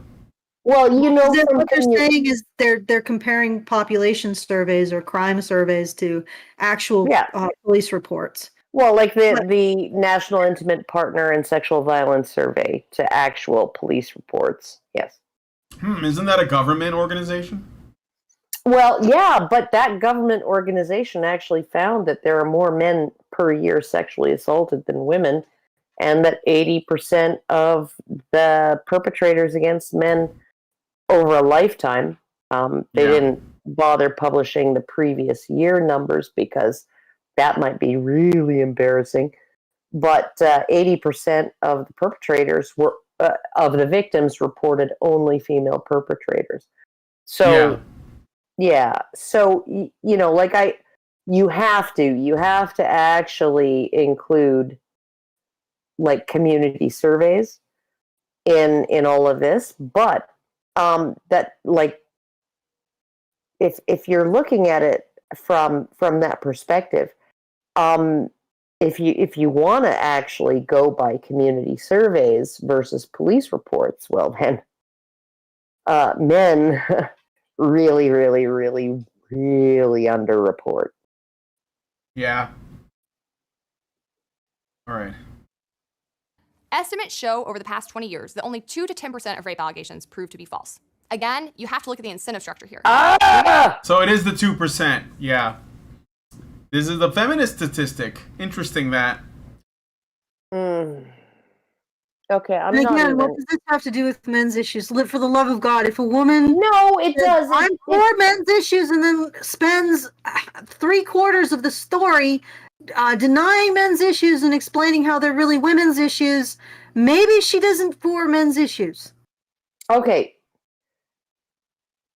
But again, we're looking at sneaky language. Okay? Sneaky language. Only 2 to 10%.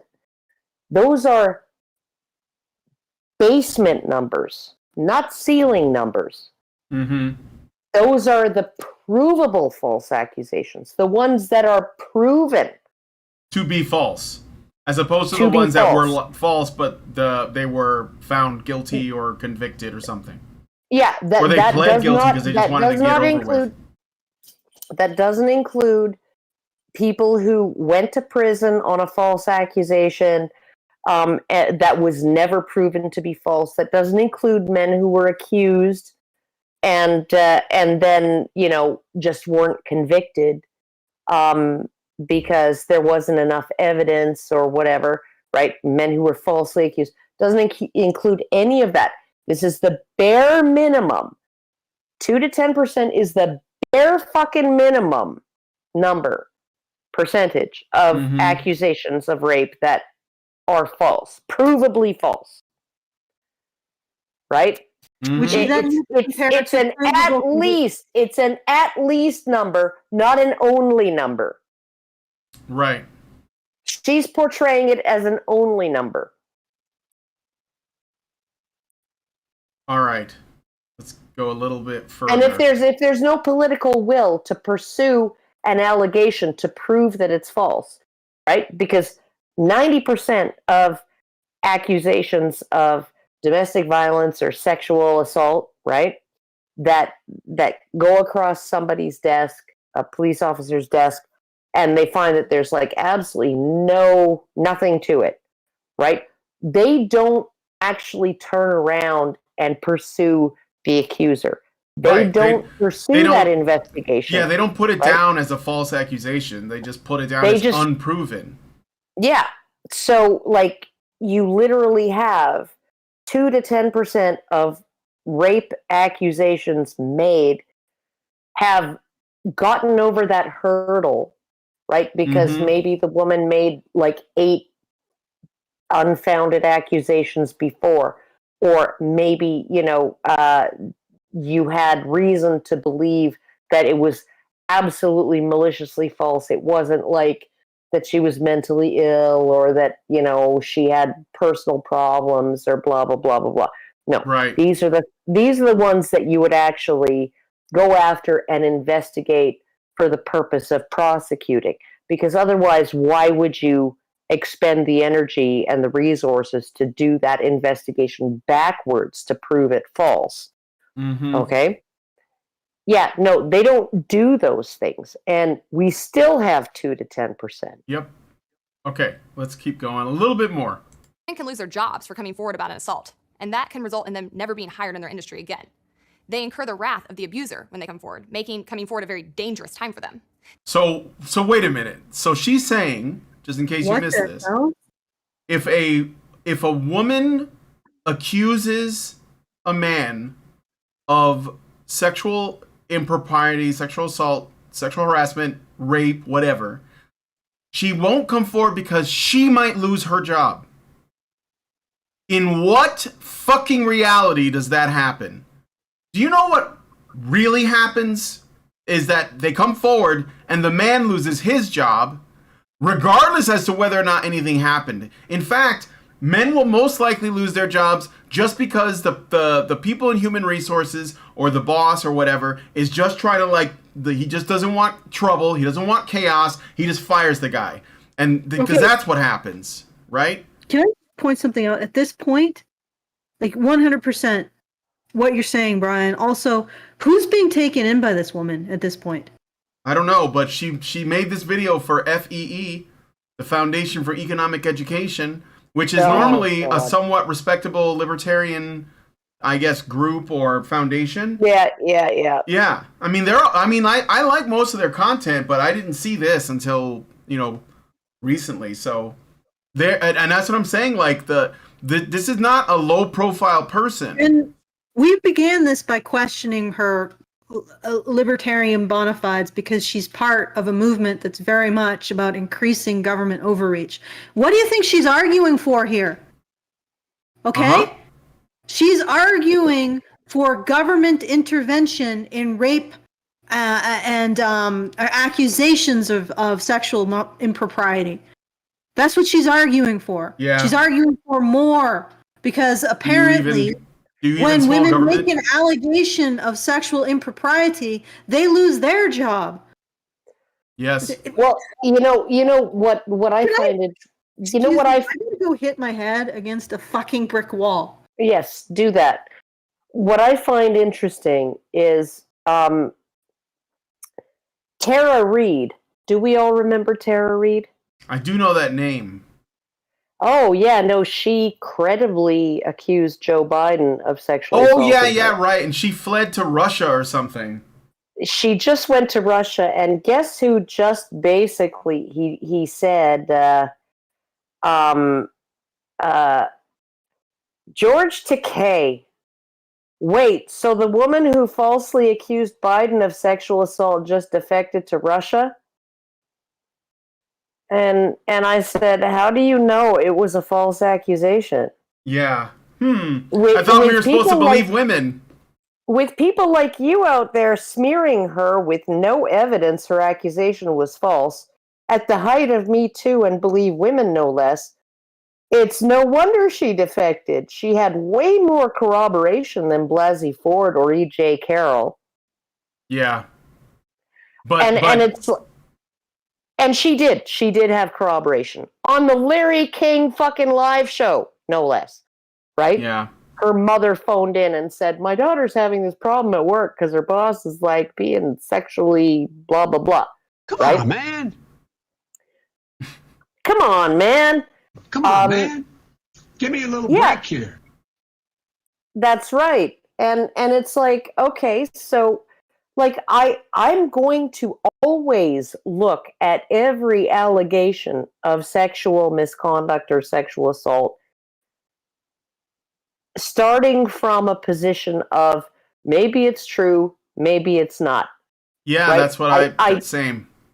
Yeah, and when that video from Larry King Live came up, it was from like 1993, right after it was alleged to have happened. Right, and her mother called in and said, my daughter's having a problem with her boss. He works in, he's a member of Congress, and she's one of his staffers, and, she tried complaining, and, and nobody cared. Nobody looked into it, and it's because everybody needed Joe Biden to win. Everybody in the Democrat, everybody in the Me Too establishment. There was even some fucking, hard left-wing New York Times journalist, right, who said, I believe you, Tara Reid, but I just don't care. Yeah. I believe you, but I don't care because Biden has to win. Because it's better than Trump. Mm-hmm. A rapist is better than Trump. Meanwhile, everybody's like screaming, Trump said you can grab them by the pussy and they let you. Yeah. And I'm like, Jesus Grab 'em by the Christ. pussy. This is, a lot of what they call misogynist violence is exactly this. Yeah. Women give a pass to men of their political persuasion or their tribe or their religion or their culture or their language or their ethnic group. They give them a pass for their behavior towards women outside women. Or hell, they're even encouraging horrific behavior. I remember there was one anecdote, or a story from a really war-torn place where civilians are just prey for roving bands of mercenaries and warlords and stuff. Well, anyway, there was a woman who ended up getting captured by a group of soldiers, male and female soldiers. And she was brutally raped and tortured by the women. And she was about to, they were going to kill her. They were going to torture her to death when the male soldiers saved her from that. That's Congo. Yeah, it's probably the Congo. So the male soldiers actually interceded and, took her away from the female soldiers and protected her, which is why she's alive. Okay, so put that into your toxic... Pipe and smoke it. Yeah, Miss Rose dress, which is doing nothing for you. That was a little catty, I guess. Yeah, no, it's not very flattering. Yeah, but... Her hair isn't either, but... So it's not just that. It's also these male soldiers and these male individuals who are part of their group see the females in their group and how they treat outsiders. And they will do the same. They will follow their lead. It's just like most honor killings of women are instigated by women. Most witch burnings were instigated by women and prosecuted by women. Okay? That's the kind of thing. And they will and feminists will turn around and point at that and say that is misogynist violence. No, it's actually patriarchal misogynist violence. It's actually intrasex violence, often instigated by women or made acceptable by the women of the in-group against the women of the out-group. And if you really want to challenge that, then you have to challenge the notion that how women should be treated is not based on which politics that they incentivize, which group of men that their sexual desire and social desirability is used to incentivize, but simply ethics and behavior. So, women should be subject to the consequences of their personal moral choices, not whether or not they are incentivizing men that you agree with. Because that's the feminist approach at this point. Women are not judged by in terms of their moral choices, they're judged by the men that they incentivize. And you'll notice that in their rhetoric, which is very primitive and very unconscious, unself-aware, and very much based on the idea. And I've even seen male feminists, like, what was that guy? He was an Asian male feminist, bit of a nutcase, but he actually wanted a woman punished for anonymous donors. So she put up a GoFundMe or whatever. She asked for support. I think she might have been an OnlyFans model or something, or like a porn star or something. And she got support from Gamergators. But there's no way she could have prevented that. And this feminist guy wanted her punished for simply accidentally giving succor to the wrong men. Think about that. Think about that. Completely accidentally. That is reducing women solely down to how well they incentivize a political position. Like that, just a commodity. And if they go the wrong way, if they accidentally end up in the wrong hands, well, just slit their throats, shove salt up their snatches and sew them shut. Like, this is just hideous shit. And they just perpetuate this in an unself-aware way. And it's just like, oh, you guys are driven by the most primitive crap bubbling out of your subconscious, and you insist on calling it progressive. Yeah. Yeah. And that's okay. Okay. Let's do this some more, okay? They have to Okay, relive just the trauma I publicly over have and over. 7 minutes. All right. I'll read the super chows after this clip. It is no walk in the park. And again, for what? Police do not even test their rape kits. If you're a celebrity or politician, I get this fear being a real threat for you. Otherwise, I remain entirely unconvinced. I think this is one point that the men's rights movement way overblows, and they do it to the extreme of negating real abuse against women. That is not the behavior of a quality man. On to Nobody. Oh, well, she knows what a quality man is, so. A quality Nobody man. A does quality man. this. Oh my Jesus Christ. Oh my damn. Right? A quality man. Oh. You gotta be a You quality don't even know what a man. quality fucking dress is. Okay, that's Good for catty. men. Yeah, that is catty. But you know But it what? is an unflattering dress. I think at this point it is deserved because she is standing in judgment over something that is so integral to a person. And then I get the people like this turn around and like, why are men so depressed? Oh, they're being held to a standard. They're in the man box. They're not quality men. Go Yeah. fuck yourself. Yeah. Good Lord.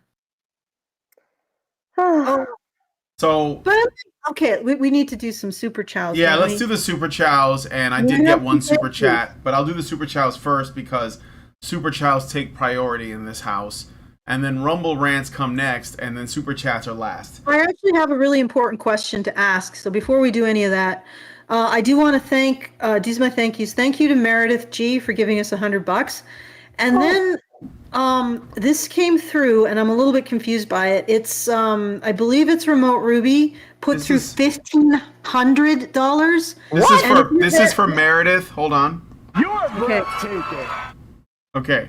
Meredith is Okay. officially breathtaking.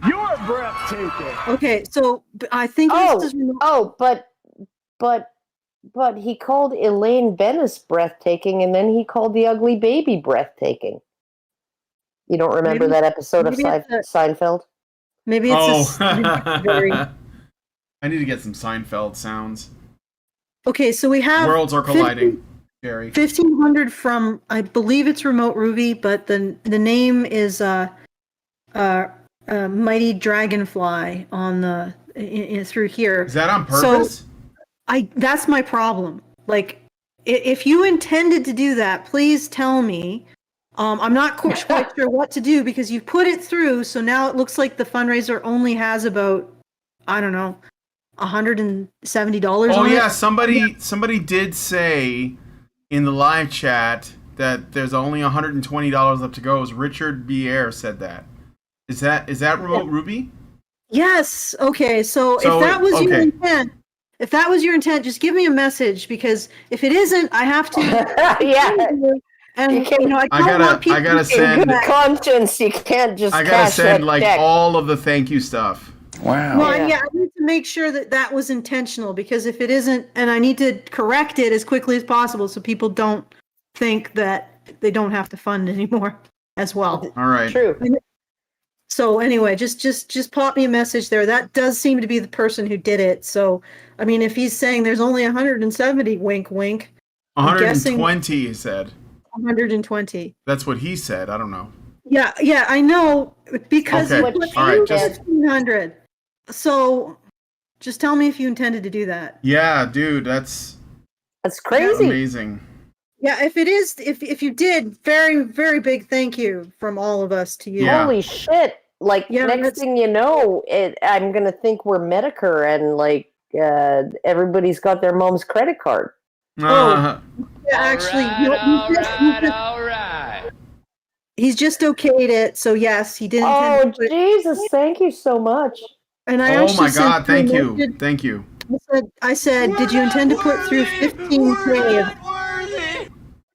1,500K of support? And he was like, no, I did not intend to put 1,500K. I intended to put $1,500.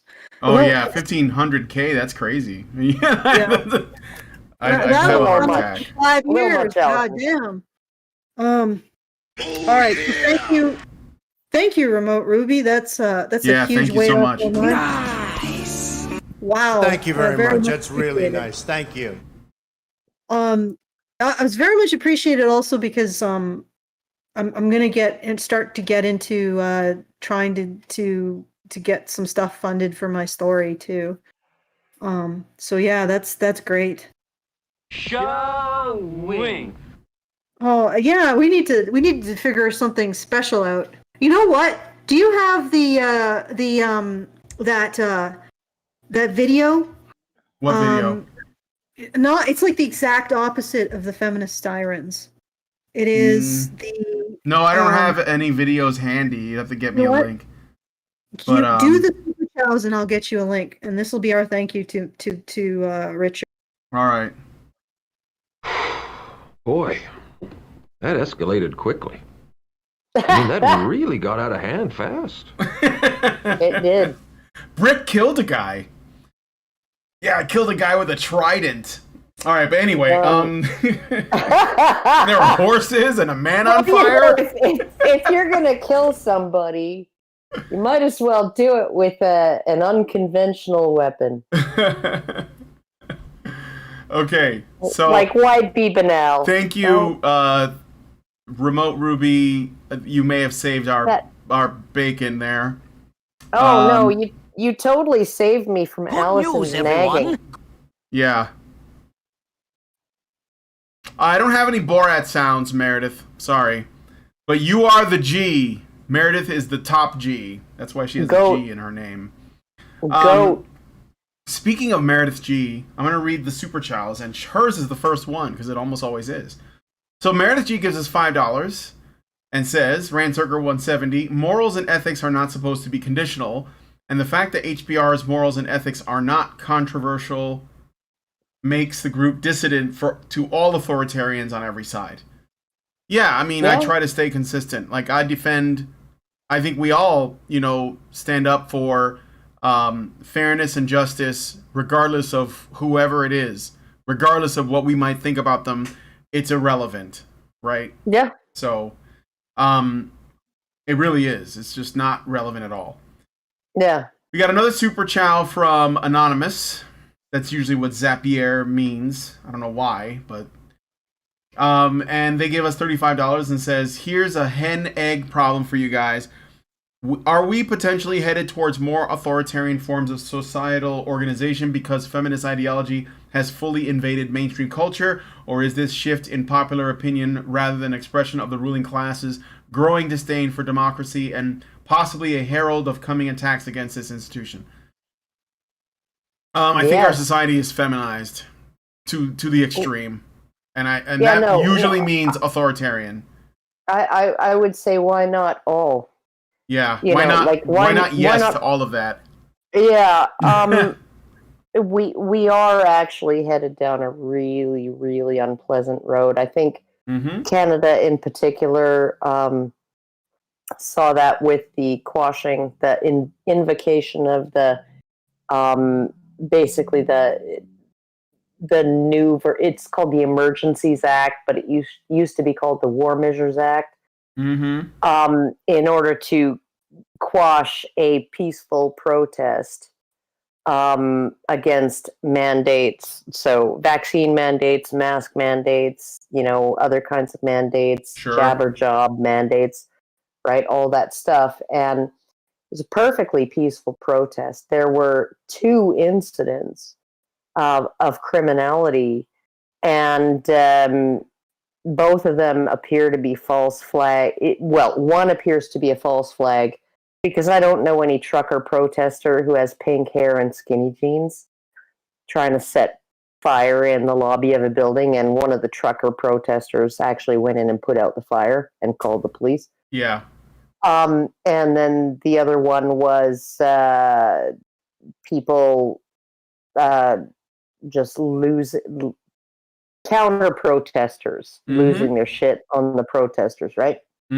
So, and Justin Trudeau just invoked an act that basically made him the law. He got to dictate. He just basically got to say, this protest is illegal. I declare it illegal. And therefore, everyone can be forcibly removed, and everyone can be jailed, and all their bank accounts can be seized, and all of their property can be confiscated or destroyed, and that's that. And then he had Jagmeet Singh rather in who's the leader of the NDP, New Democratic Party in Canada. Basically, Trudeau told Jagmeet Singh, if you don't vote to ratify my invocation, to confirm that I was righteous in doing this, right, I'm going to call a snap election and you can't afford that because you'll lose. Mm-hmm. Okay? So he put it that way. So Jagmeet Singh and his party, he whipped his party into shape. So the Liberals and the NDP all basically voted, and they have a majority between the two of them, voted to confirm or affirm Trudeau's invocation of the act. And then within 7 days from that, it had to go to the Senate, who also would have to confirm. And in between those two votes, Justin Trudeau had gotten all of his disgusting, dirty work done, revoked his invocation of the act, and said, well, the Senate doesn't need to vote now. Yeah. Yeah, the Senate doesn't need to affirm my decision now. And so, like, what a sneaky fucking authoritarian bastard. Yep. Right. And, you know, and my sister, I have a sister who was like, oh, those truckers deserved it. They deserved everything they got. I'm like, oh, yeah, grandma, an indigenous fucking elder grandma deserved to be trampled by a police horse. Yeah, it's almost like it doesn't matter what their identity markers are. At the end of the day, if you stand in the way, you know, you're basically just another straight white male. And I was like, do you realize, sis, that that if me and mom were the protesting type, if we were the traveling type and the protesting type, right, we would be in Ottawa right now with the truckers. Yep. Getting trampled by police horses. Yep. So, yeah, no, but she thought it was just righteous. She thought it was righteous. Well, she thought it was watches justified. too much TV, it seems. Yeah, and reading too much rabble.ca. I know. So. All right. So thank you for where's that. Where's Allison? She's muted and she's probably punching a wall or something. So I got another super chat. Intactivist Badger gives us $20. Thank you, Intactivist Badger. Oh, thank you.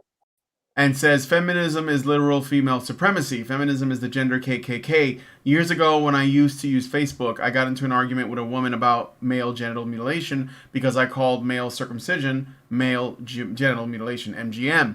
She told me that I was appropriating the words used for female genital mutilation. That reminded me of Anna Sowbury flipping out because a British intactivist called FGM female circumcision. They were having a discussion about free speech, and she, along with Peter Hitchens, defended MGM. We lost the wrong Hitchens. Oh, so he's saying as opposed to the other. Yeah, Christopher Hitchens. Yeah. If he'd lived and Peter Hitchens had gone, it would definitely have been better, right? But I wouldn't say Peter Hitchens is completely useless. I mean, he just doesn't know what he's talking about with regards to this, because most people don't know of what they're talking about.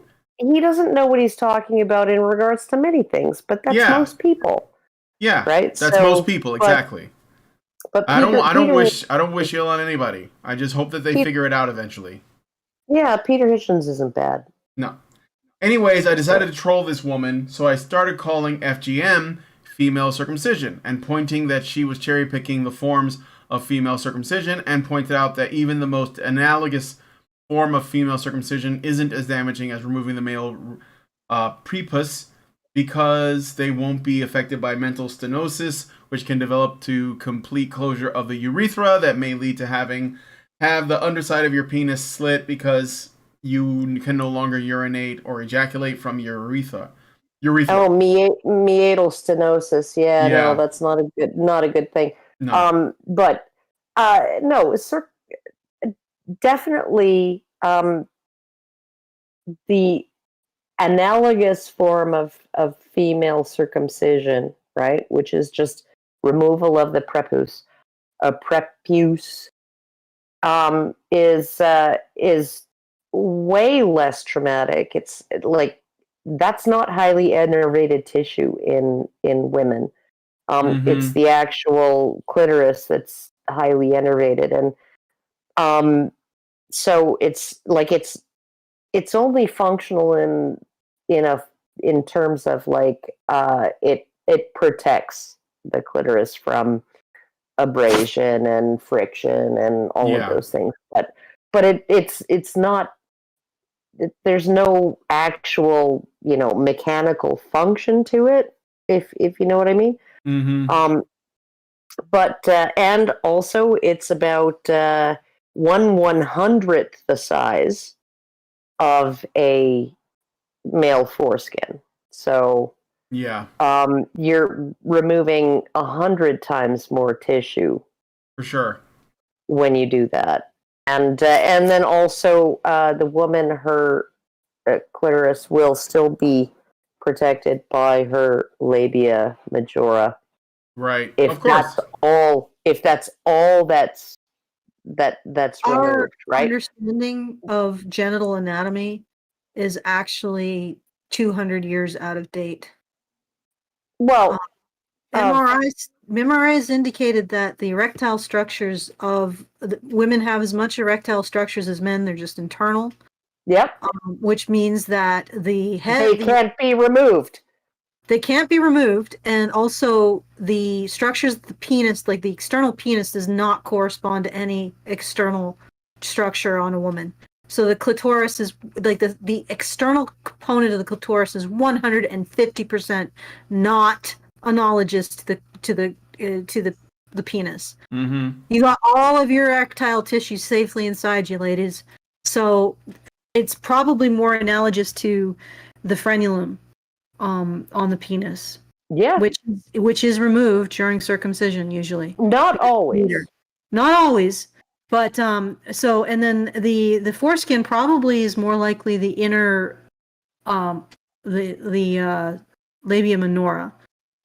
And if you look at the process of genital development in fetuses, you'll see that what appears to be happening is the vagina is an inverted genital tubercle. So as the female fetus develops, both male and female fetuses have a genital tubercle that is the structure that their genitals develop into. That is a structure that projects out of the body. I don't know if people know that. Male and female fetuses both have almost like a preformed penis, and with the female fetus, what happens is that it inverts to form the vagina with the erectile structures around the vagina. Okay, and it stays external to form a penis. That's what's happening. So basically, the glands and the cervix are analogous. Most likely, yeah, and you can see the progression of this. That's what it looks like is happening, and they have again this 200-year-old that hasn't been informed by MRI studies of genital development in the womb idea that somehow the clitoris becomes, or the genital tubercle becomes the clitoris, which is absolute bullshit.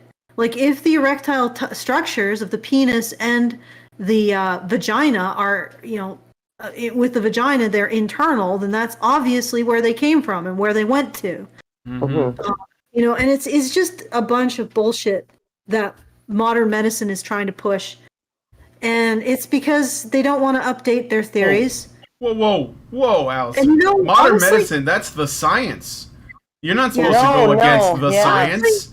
The science is always right. If you're a trans person listening to this, consider how pig ignorant modern doctors are about genitals before you let them take a scalpel anywhere near yours. And hormones. And hormones, but that is a little bit more of a You know, if you want to do it, fine.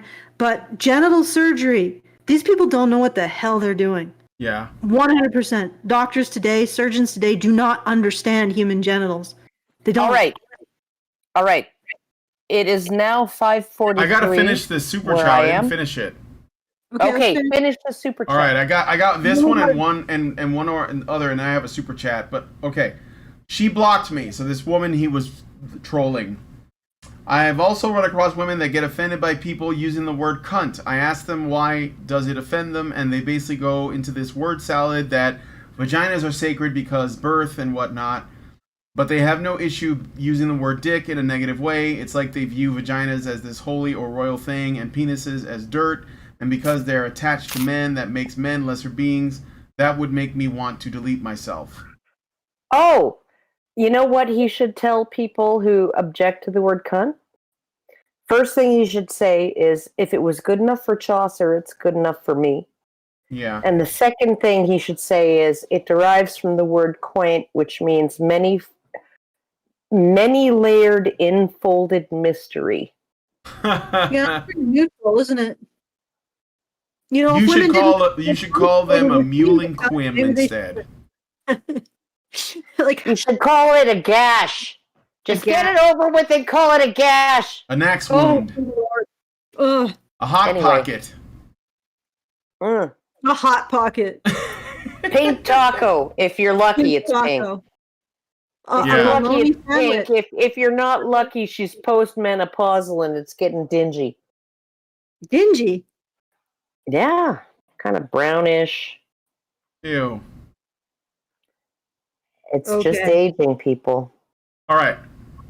Okay. That's that super chow. That seems a bit judgmental.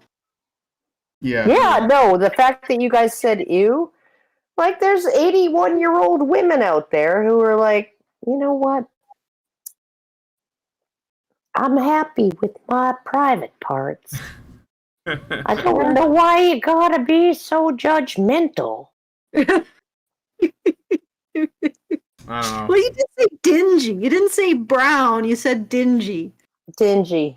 Yeah. No, brown. They go from pink to brown as you age. Same thing with penises. You know, they go from pink to brown over time. I mean, okay. They get dingy. Buttholes too. Yes. Yeah, that's not. You gotta count the rings to find out how old they are.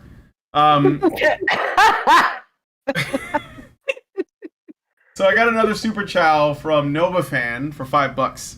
And they say, I try not to stress over this, but it's infuriating when any woman claims to know how to raise a boy correctly by feminist standards, but raises him so poorly she would get labeled a bad mom if her son was a girl, and when he eventually has a meltdown, she acts clueless, acting like the adults did when they blamed rap and rock and roll for everything, instead of reflecting on herself. Or, you know, they just raise them as women and force them to transition at like 5. There's also that. Well, yeah. You know, having had a German Shepherd, a working line German Shepherd, and just listening to, like, you know, parents of boys, there seems to be, I don't want to say that raising a boy is like raising a dog. You know, there's a degree of be like Bill Burr and say, yeah, I said it, and I'll say it again. You know, like your kid, he bites someone, yeah, he gets a timeout. My dog bites someone, he gets put down. Yeah, no, way harder. Yeah, that's I said it, I'll say it again. But it just strikes me that there are some parallels because you know, dogs if you don't, are very, very loyal, and they're very, very forgiving, and they're very, very loving, and they just want to belong. Yeah. And it takes a lot of abuse, right, to drive one completely away. Yeah, the honest to God truth is people have been looking at this study that I mentioned at the beginning and saying, so what's going to happen when the revolution happens? And I'm like, you realize men might sit this one out. Well, maybe, but if there ever is a point where men become violent towards society, this society will be sitting on a generation of dead men who've just killed themselves first because of this bullshit. Yeah. You know? And at that point, like, I don't give a fuck, honestly. Like, I'm at the point where most people just don't care about men being suicidal. They don't care about the men, okay? They seem to care about the men's politics or every other fucking stupid thing. Or that they're don't not care useful. Yeah, or they're not useful, but they don't Or care they're about harmful. Yeah, but they just don't care about the men themselves. No. And Well, why would you? Well, but anyway, what I wanted to say is just that that's the only thing that's going to get us out of this, where we are. And I think a lot of people are starting to see the brick wall where we are, strapped on a rocket going towards. Mm-hmm. But it's like you're not going to avoid that brick wall by blaming men. You're not going to avoid it by avoiding women taking responsibility. I mean, literally, that is the rocket that's taking you to the brick wall. Yeah. You're not going to evade it by feeding it more. Oh, we can slow this rocket down. Put some more nitrogen in rocket the tank. fuel. Rocket fuel now. It's like, no, stop. Warp 9.6. Okay, so I sent you something as a thank you for Richard B. And also he has a question that he wants to pose, Karen. No. Just out of curiosity, how much would it be for a door-sized poster of Karen in the Michelle Pfizer? Did you intend to say Michelle Pfizer Catwoman outfit? Michelle Pfeiffer, you mean? Pfizer is what he wrote. Michelle Pfizer. I think he misspelled Pfeiffer. Yeah. That's hilarious. No, I won't be doing that unless that Catwoman outfit was made by Shapermint. Yeah, unless it has, Spanx. You could take a regular picture of Michelle Pfeiffer and deep fake Karen's face on it. Oh yeah, no, that would be awesome. Yeah, okay, she mentioned once, or you can make AI art of her. Then you can do whatever you want. She mentioned that once in a previous fundraising stream. Of course, in that same stream, you had mentioned being in something pink and frilly and expressing as peak femininity. So, how much for a door-sized poster of that too? Yes, I will get. I'll wear like a loofah, but it'll be like a 5-foot loofah. So I'll just be like a pink frilly sphere. All right. Okay, that's not okay, and nobody wants to see that, Allison. Well, apparently somebody does. Yeah, apparently somebody. I remember, Allison, when you first started making videos, and you actually took the time to straighten your hair and you put on makeup. Yeah, no, that didn't last long. Yeah, and then you were like, "Fuck this shit." Fuck this shit. I'm not saying that if the dress actually fit me that it would be spherical. I'm just saying that I've come out in so many layers of ruffles that I would look like a sphere. It'd be like one gigantic Louis a poof. Like just a giant ruffle. Just like a big poof. Henry VIII, like that, like the neck ruffles, Yeah, I just do all ruffles. Just that. Just enormous. Like a Top clown. to toe. Yeah. Okay, so I sent you something, Brian. This is thank you to Richard Beer. You should play it. Let me read this last super chat before let me read this super chat before I do that, okay? Okay. So Albert Dana Retro gives us $5.50 Canadian and says, Allison, if you need a moment, feel free to get a glass of water and chill. Take a little time to breathe. This was like at the beginning of the show, so yeah, I'm fine now. I just let these guys talk and then for a while and I just defumed. There you go. But this does, there's a few things that really piss me. Actually, you know what? There is even more and more things that are pissing me off. When I started this, any kind of ignorance about sexual violence towards men really pissed me off. And that includes circumcision in that as well. And then, but the sheer mendacity that I'm seeing now around men's mental health is just, I don't know, maybe I need to get myself some kind of freaking brick wall so I can beat my head against it till that pain eclipses this other pain. Because it's so stupid. Like you'd think that this would be the moment where these people would say, are we the baddies? Mm-hmm. You know, we're literally taking men who are suicidal and blaming them for their own problems. Maybe it's we who have a problem. You would think that would be the moment, but no, they just continue blithely along. You know, half of men want to kill themselves. Oh well, obviously it's because they died. They resent losing their privilege. They're the and baddies. Toxic masculinity is a herp. Like yeah. Thump. Okay. Okay. I have to go. So. Okay. All right. Is there any? Are there any? Funny. No, I've read all the things. I just have to play the pointless tapas. Oh, okay. Yeah, play the tapas. Right. I'm not. Am I gonna play the whole thing? Because it's long, like 3 minutes. Well, it's like this. It's pretty funny. Yeah. Cunt, bitch. 2-bit whore. Retard. Cunt, bitch. Whore. Bitch dom of marvelous vintage. Satan. Snake in my dream. You're Satan. Traitor to her labia. You're stinky hole. Yeah. Chimpanzee style. You're stinky. Nice. Radioactive wasteland. No one ever finishes a game of Monopoly, especially when porn is available. You're stinky, rotten, muddy, oozing, hole. festering hole. My goodness, hamsters have interesting feet prints. Start slicing up a bunch of labia. Digitally penetrated vagina. Liquidating as we speak. Not all traps are gay. Lifting shit and carrying shit and lugging shit and hauling shit. Yelling into the void. Oh god, I drank myself deaf. Insert the golden calf. Cowpox. We interrupt this program to interrupt this program for the sake of interrupting this program because interruptions are just what we do. Boom, boom. Well, and I mean, like, do we, What the fuck is wrong with you? Not in all seriousness, just, you know, but.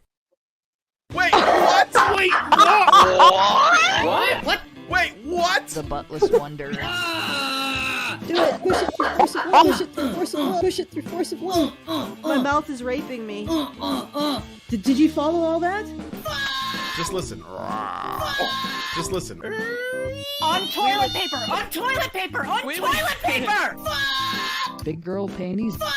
I'm going commando. Quite titillating. I am interested in the fist. You know, This TV scene is being violent. MSG orgasm. And then Stumping just went along for the ride. Dr. Stumpfucker. Dr. Stumpfucker. Oh yeah, that's going on the soundboard. You have Jesuit priests saying, "Dog, shut up." Stupid, Deal with it. racist, Deal with it. ignorant, Deal with it. xenophobe. Come to my house and I'll shoot you in the face. We do not live in a society. Oh, banana. Just shut up. Hamster. Just shut up. Pizza. Just shut the fuck up. I'll give you a blowjob to punch this kid in the face. Swallow it whole.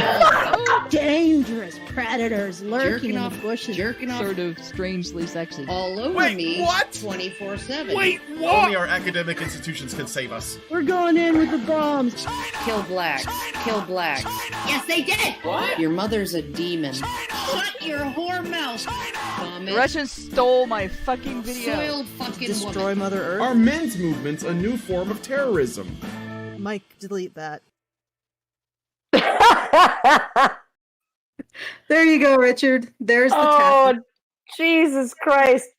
That was brilliant. So the next time we get a fat ass donation, I guess we'll play that again. Oh, Jesus. Mm-hmm. It's a good one, isn't it? Yeah, send that to me, Allison. It's a compilation of all of your crazy antics. It's the ultimate poop, YouTube poop of HBR. Yeah, and there's like, probably a bottomless fucking pit of things to grab.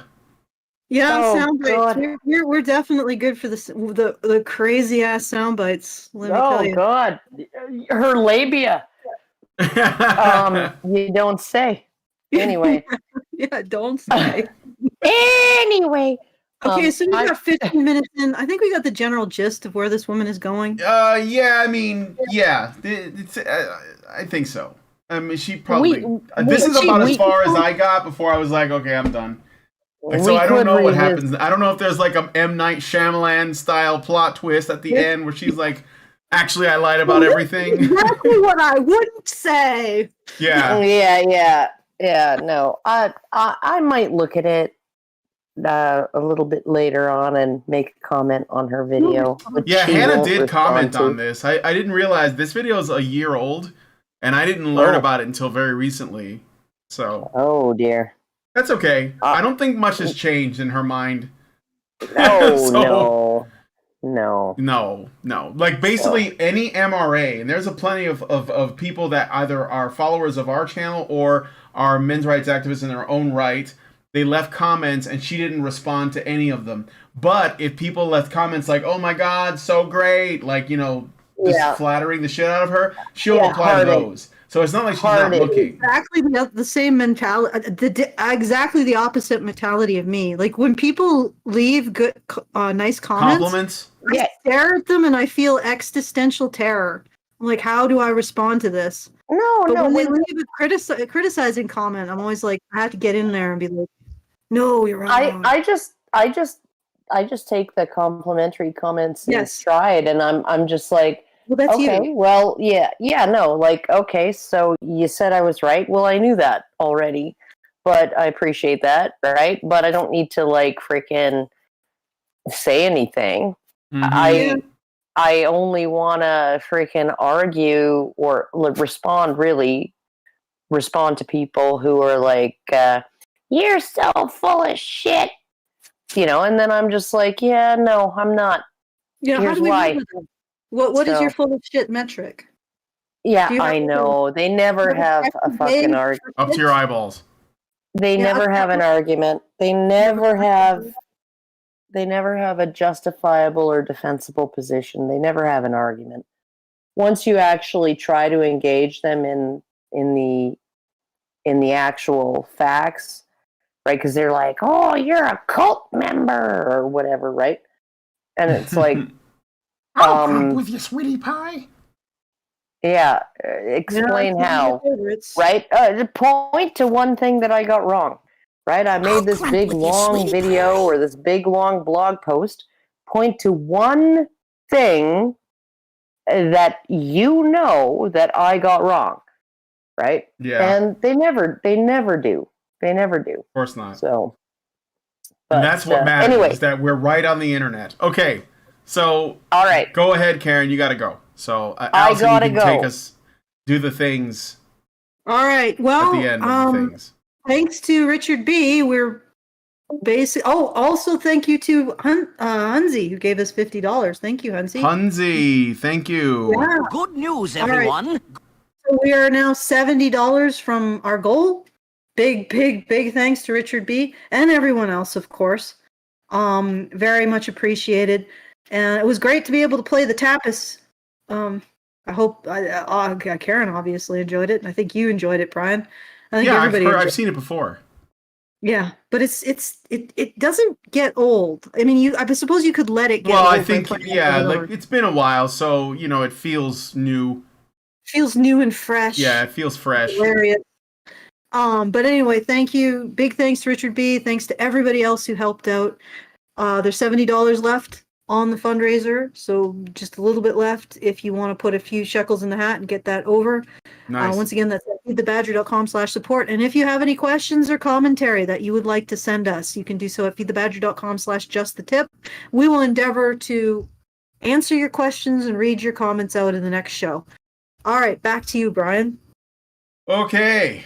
So, if you guys like this video, please smash like, subscribe if you're not already subscribed, hit the bell for notifications, leave us a comment, let us know what you guys think about what we how much ground we covered on this video. Watch the full-length video in the description, and please share this video because sharing is caring. Thank you guys for coming on today's episode of the Fundzerker. Thank you for all the support, and we will talk to you all in the next video. Get in, loser. We're going shopping.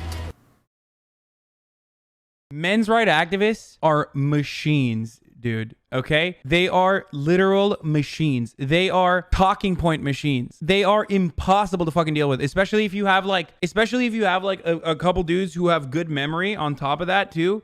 Holy shit, you're fucked.